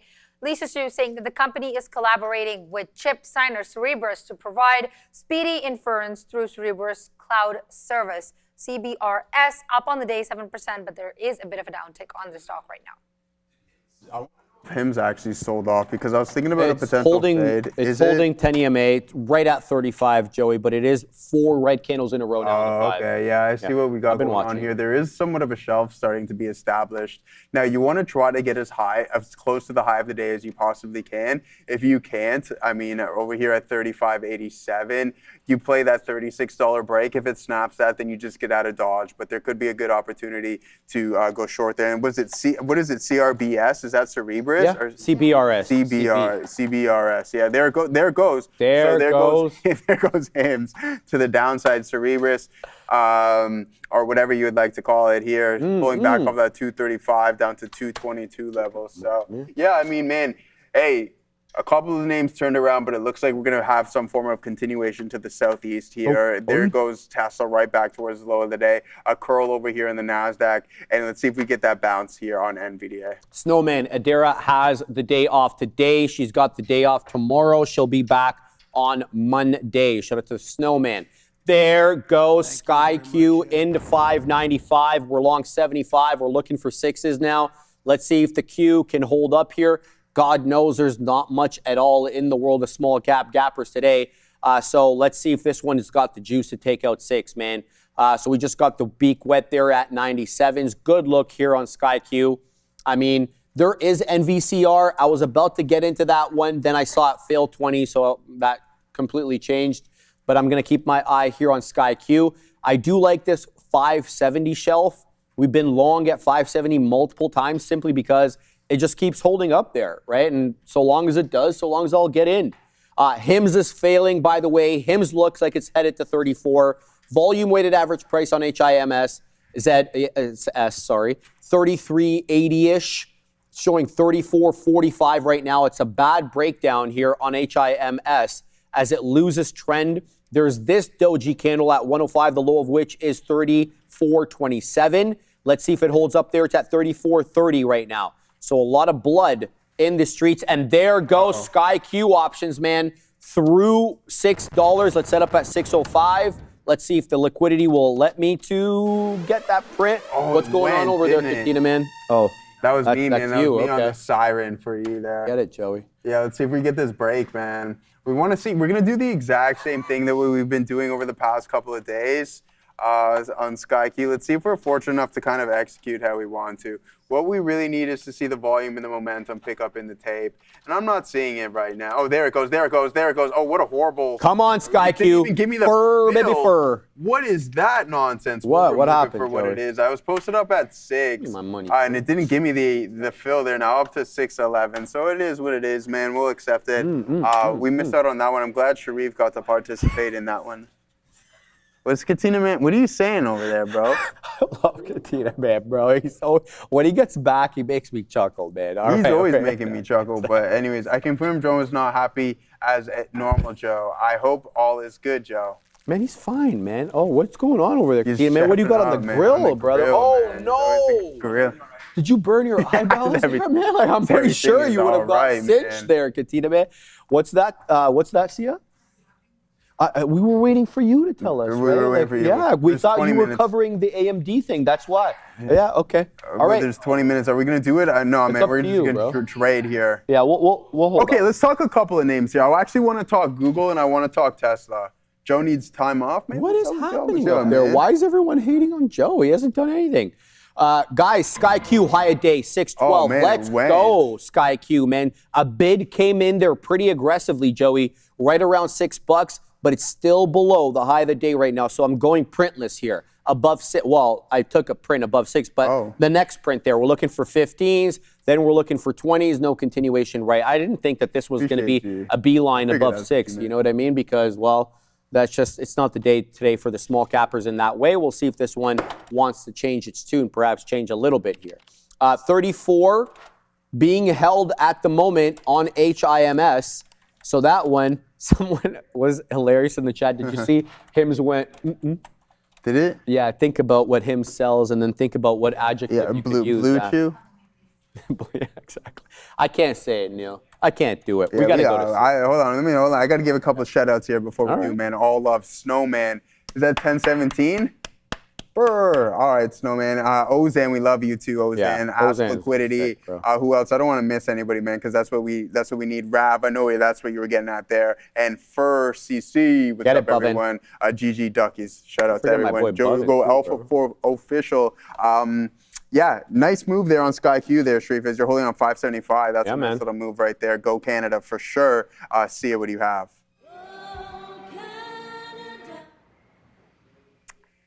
Okay. AMD and Cerebras. That was not a bad reaction, by the way. I was just shocked. AMD and Cerebras, CBRS, are to deliver AI inference that combines the AMD Helios GPU and the GPU rack, the entirety of the rack, with the Cerebras wafer scale chip. We have CBRS that was on the upside, then went on the downside. It tried to go back to where it started from when we had the co-founder join Lisa Su, but currently still struggling to make that level again. It's still, however, up on the day significantly. Perfect. Thank you, Sia, for that.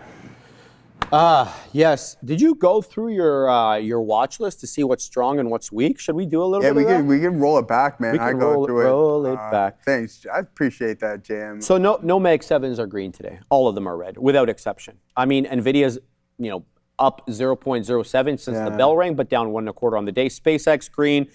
Netflix green, but I wouldn't touch that with your money. SMCI, green, Micron, SNDK, WDC, SKHY. So you can see here there's a theme, the memory names, and SMCI is in earnings play, so it's a little bit different. The memory names and the optics names, LITE, AAOI, the optics names, all green on the day. And then you can kind of move down a little bit here. Let's look at some of these clean energy names. You got Bloom Energy, FCell green as well. Chinese ADRs, for the exception of, Li Auto, they're all red on the day. Moving down, crypto getting clipped as well. Nothing new there, but you do have some of the former miners. We're talking about CleanSpark, Mara, Riot, Hut, Cypher, all green on the day, and good moves for these guys. Look at Hut. Neil astutely pointed this one out to me in the pre-market. HUT. It's coming close to the high of the day, man. A lot of resistance at 119 on Hut with a 120.38 high, but this is as close to the high of the day we've been in a while. We got down to about 113. So you're seeing that on CIFR as well. So very, very similar look between these names. Look at the kind of harmony between the charts on the mining names. Let's see if CleanSpark looks like that. Very similar in all 5 of these, I should say. The military names very strong on the day with LMT's earnings report. 8 3/4 right now on Lockheed. You've got pretty good names as well. RTX up 7, LHX up, I believe, 4. So a lot of greenery in the military defense names. Meme stocks, all kind of red. Same with the cybersecurity. They're all getting clipped for the exception. I wouldn't even call Cisco a cybersecurity name. I don't even know I have it there. Fintech and decentralized finance also red on the day. Marijuana names, for the most part, red. You have ACB and GRWG that are marginally green. Watch out. Now SkyQ could fail here, okay? Biotech names, all green except for Moderna and Regeneron. Go over crypto, Sharif. I did already. It's mostly red, but I talked about the mining names are green, right? Okay. You've got, social media names, your Reddit, Roblox, Pin, Snap, they're all red on the day as well. It does feel like SkyQ might fail here.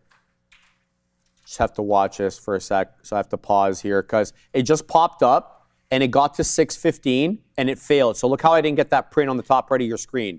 And now it's failing, about 20 cents lower than where it just was seconds ago. So I'm a little concerned that this doesn't reclaim 6, so I'm going to keep my eye out on that. EV names, solar, decidedly red on the day. Aviation as well. Joby, oh my God. Retail names, all red as well. Let's flip to some energy names. You can see, obviously, a bit of a different look there when it comes to the energy names, obviously, given that USO is up big on the day, so they are a mixed bag, and even the ones that are red are barely red.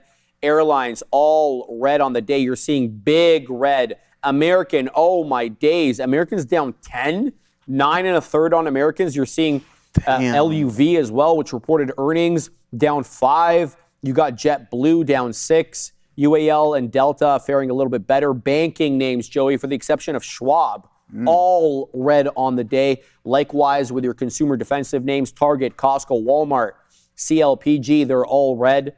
Nat gas names, bit of a mix there. Uranium, also mixed with mining and infrastructure. But look at URI. Oh my days, 11% here on United Rentals. Did this thing report? Oh yeah, it did. It did report. That's why. It's a big 11% there. Caterpillar, Deere, all flat on the day. All right, man. Good stuff. Good rundown there. As I guess in short, a whole lot of red across the board, man. I'm looking at some of the names. Yeah. Not very much green. I mean, Caterpillar is holding on to green here, but not a single one in the Mag 7 land. Oh, we got SpaceX, actually, $1 trillion name, about 1/10% to the top side. Other than that, man, I mean, we've gone through trade reviews. How much time? We got 12 minutes, man. We got to stretch this 12 minutes out somehow. We got to figure out what we're going to talk about. Oh, I mean, talk about Altman again. We could talk about Altman as well. We could talk about, I guess, anything in which you guys desire. But this was definitely our better trade here on the day, was this one. But then some nice opportunities throughout these moves here, guys. So not too bad of a look. And again, look at this. Tesla, only one attempt on this bad boy. Gorev and Los Pollos. Los, I haven't seen you the past couple of days. Where you been at, my friend? Only one attempt on this bad boy yesterday. I haven't seen Jesse Martinez, man. Yeah, I know. I don't know what Blicky's saying either. Jesse, he never hit you back. Blicky's been all over. No, but Blicky said, Blicky and Jesse speak on the ones. Oh, okay. And he said, last time I heard is that Jesse never hollered back at Blicky. He didn't holler back at me. Yeah, he didn't holler back at you. He chimed in last week at some point. He did, in the morning, but then he was gone. So yeah, probably, I mean, doing his own thing, obviously, right? You got the family, the kids. Anyways, yeah, that guy will be missed. May we all salute our fallen soldier, Jesse Martinez. But no, in all seriousness, there is our only. Well, dude, you want a moment of silence for Jesse? No, man, we didn't die, man. Come on, man. All right, here it is. Our only attempt on Tesla. That one didn't work out. And here it is on NVDA. I'll say here it is one more time, and there we go on NVDA with a high of the day break. This thing's now down to $2.86. This was a high of around $10.50. Now it's just, how is that even possible? It's negative. Okay, I mean, that is very much possible. Negative 50% on that one. Sia, what do you have? CBRS on the climb again, up, soaring over 8.5%, 9% right now. So here's what's going on. AMD and Cerebras partnering to build ultra-low latency AI inference infrastructure. Joint and AMD Cerebras AI inference platform will be launching on Cerebras Cloud in H2 2026. Sir, yes, thank you very much for that, Sia. Okay, so Bhavin wanted me to look at VIVK, and I gave him my honest opinion, but look, the pickings are slim for the small cap traders. I get that. We're all looking for something to trade. I like SkyQ right now, but this is VIVK. It's been, moving back up into that volume weighted average price. It's reclaimed 2, so it's got that whole dollar support behind it right now, but it's what's standing in front of it is that white line. That is the volume weighted average price. My goodness, what is happening with SkyQ? This thing is all over the map, man. Above 6, below 6. I'm out. Get out of here, man. So if this fails, the reclaim of VWAP, Bhavin, I think we could probably lose 2 here. But if it's steady state, stair steps up, holds that volume weighted average price as support, it can look pretty good here. So VIVK, a bit of a Christmas tree retracement. We often call this kind of move up and then move down pretty swift. A Christmas tree because it kind of looks like one. But yeah. Shout out to Bhavin. I won't have anything to do with VIVK unless it can hold above 2. Check NVDA chart. Yeah. Oh, it's open. I hope you guys got out, man. I really hope you guys got out. Like you guys, if I was stuck in this, I would have been watching it the entire time. It opened. I think it's halted again. Yeah, dude, it's down to $2.70. All right, well, it's trading now. Get the hell out. If you guys are long or short, cover. Get out, right? Limit down is going to be 257. We're pretty close to that. We're showing 61 now. So limit down is 257. Limit up is 315. So for everybody who's stuck into this, I mean, this is your opportunity, whether you're in or out of the money, right? Do you really want to risk this moving up? It's going to halt up. I hope people are not. Man, yeah, get out of that. It's going to halt up at 315. There we go. Limit up. It needs a few more seconds. Whoo, what a day, man. This rule change is really screwing things up here, man. Good thing Grenfell let us know about that, man. Thanks, that is a big deal there. Limit up on NVDA, guys. Trade it carefully, please. This is, it's no joke. You find yourself on the wrong end of the exchange there. So There's issues in Azure. Eyes on Microsoft here, guys. Microsoft Azure, West US region hit by intermittent connectivity failures and elevated latency issues since 1444 UTC on July 23rd. That's today. Microsoft actively investigating networking and traffic routing anomalies behind Azure West, US connectivity failures and latency issues. Let's see what Softy's doing. Pull it up, man. Pull up. I'm trying. It's not doing anything. It's not even moving. So clearly, the market doesn't care about this. All right, so that's what it is there. We got a $2 super chat, though. Have at it, baby. Netflix, higher low daily, higher high next. Let's go. I mean, hey, man.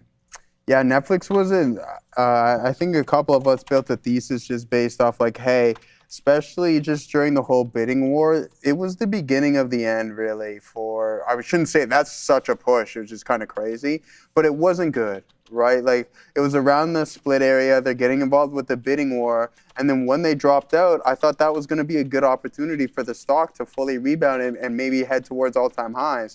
But there's obviously a major issue with a lot of things going on with this name, right? Like they're spending a bunch of money, obviously, with production. They did invest in A24. I know you like that one, Assassino. A24, and Fabian, we're big fans of around here. But when they stepped out of it, you have this initial bounce, but what you have is selling step right back in.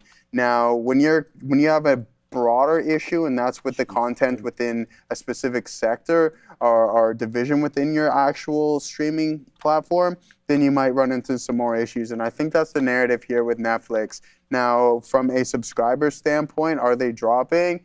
That I can't recall, but they don't release it every quarter like they used to. Now, what I will give credit to is the digital ad revenue and the digital ad segment within this company is just going to be absolutely monstrous. Now, we do have a lot of individuals stepping in for those shorter duration subscriptions, right? Like you have the live sports events, whether in regards it be to Jake Paul having his fighting events or some form of MMA featuring or NFL games on the platform, that's positive, but I don't think that's going to be the net driver. I feel like we've gone in a massive circle from linear TV to just essentially falling right back into that world again with some of these streaming providers, and Netflix is at the forefront of that, in my opinion.